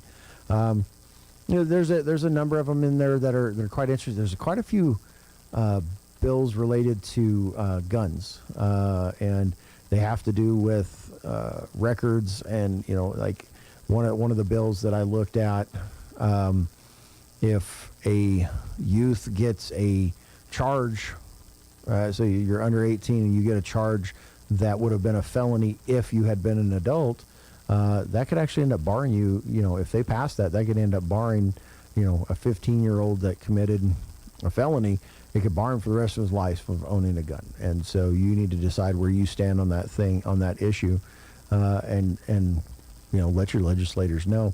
So there's some interesting bills in there, and I would encourage you to get involved, understand what's being said, and then try to help out. And and we closed out last night with this, and I do believe it's still on KSVP, and you can probably go back and watch it from last night. Would encourage you to do that if you couldn't make it out there or you didn't watch it live last night. Jump on there. It's still hung on the page, and you can go listen to what our legislators say. And you can hear their heart. You can hear that they really do love representing you, and that they're not in it for themselves. That's for sure. They're not getting rich or getting famous for what they're doing. This is some straight up drudgery that they're doing on your behalf. And one of the things I closed out with, Senator Townsend had pointed out, and a couple of the other legislators, is one, be in prayer. Be in constant prayer over the next. It begins on January 20th, and it goes for 30 days. So during that time, I would ask that you just be constantly lifting up these legislators in prayer, constantly asking God to give them wisdom, godly wisdom, on how they should vote, and give them the wisdom to speak against those evil things that would do damage to our state. And then on top of that is, their numbers and stuff are all out there publicly. Their emails are out there publicly. Send them some encouragement. Let them know you're thinking about them. Let them know that, rather than just, complaining at them or giving, griping because they didn't do this right or they didn't do right. Let them know that you care and that you're concerned for them, and that you're praying for them and want to lift them up. So that's my encouragement to you. I know I'll be doing that. I'm going to do my best to keep in contact with as many of them as I possibly can, and make sure they understand that we're really pulling for them as they go up there and fight for us. All right. Well, we got about 2.5 minutes left. I was trying to see what else. I think I'll just go ahead and close out with this. If you go back and watch it, or if you were there last night, I did bring up the issue of abortion. And many of you might be asking, well, why bring that up? It can't be dealt with in a budgetary item. And I pointed that out. I said, look, this is a challenge for next year. I believe we're at a point. Now, I went back and looked at the past 10 years, and every one of those legislators up there, except for John Henry, of course, he's brand new freshman up there. They've all either sponsored or co-sponsored bills to try to fight against the abortion industry in this state. And I said it to them, and I'll say it again, is I think until we can get that issue right, regardless of what else we take care of, God's hand's not going to be, of blessing's not going to be on this state. We're murdering babies at a rate of about 50 to 60 a day in this state, and that's a really, really hard thing to think about. And so I encourage them. I ask them, and I hope they take up the challenge at some point. Is we need to put forth a bill of equal protection. What is a bill of equal protection? What it basically does is it takes the 14th Amendment, says the same rights that apply to a living human being or a born person is applied to an unborn person, a preborn person, because you're a person from the moment of conception, and you deserve the same rights and the same protections. And so the criminal penalties of killing a born person should apply to a preborn person as well. And so that's the move, I think. I think this is the point. It's happening in a number of states. There's a number of entities out there fighting for this, and I would love to see that fight come to New Mexico. Do I think it can win? I don't know. That's not my job. My job is not the outcome. My job is to be faithful to God and what He's called me to, and that's what we need to do, and we let Him handle the outcome and whether or not it'll ever get through or not, or how it will change the shape this world. So, all right, Artesia, thanks for listening. Hope you guys have a wonderful Tuesday, and we'll see you again on Thursday, and we'll have a lot more to talk about on Thursday as well. All right, God bless. Artesia Plumbing, Heating, and Cooling, home-owned and operated for over 50 years, and here for all your plumbing, heating, and cooling needs. Artesia Plumbing, Heating, and Cooling has the expertise to install residential, commercial, and industrial air conditioning units, including the conversion of evaporative coolers to refrigerated air systems. Cut cooling costs with high-efficiency Carrier units from Artesia Plumbing, Heating, and Cooling, your authorized Carrier dealer. Artesia Plumbing, Heating, and Cooling, a proud sponsor of the Artesia Bulldogs and our community for over 50 years. Looking to start, continue, or complete your higher education journey? Join the more than 5,700 current Greyhounds on their journey to student success. Eastern New Mexico University offers the most affordable higher education degree in the Southwest, and New Mexico residents can go to school tuition-free with the New Mexico Opportunity Scholarship. With online or in-person degrees, ENMU is the right choice for you. For more information, visit enmu.edu. ENMU, student success, that's what we're about. Family owned and operated for 4 generations, Forest Tire is here to service all your tire needs day and night. With your busy travel schedule, what you need is a tire that can keep up. Like the exceptionally long-lasting Michelin Defender tire with an 80,000-mile warranty and the safety you expect. You can lose track of time and focus on what really matters. For all your tire needs, brakes and alignments too, Forest Tire Company is a friend you can always count on. Forest Tire, keeping you rolling since 1944. In the heart of southeastern New Mexico, connection matters. That's why PVT delivers fast, reliable internet to homes and businesses across our region. Whether you're streaming, gaming, or working remotely, our fiber-backed network keeps you moving. And with local customer service you can count on, help is always just a call away. Visit pvt.com or call 575-748-1241 to get started. PVT, connecting our community one home at a time. There really is no one quite like you, and no one quite like the ones you love. At Turpinning & Son Mortuary, they take pride in providing families with the best service possible. The phrase, "we make it personal," is not just a tagline. It's the way they conduct themselves every day as they honor the ones you love in their own unique and special way. Located at 611 West Grand in Artesia. Visit artesiafunerals.com to learn more. Turpinning & Son Mortuary, proudly serving our community and your family since 1954.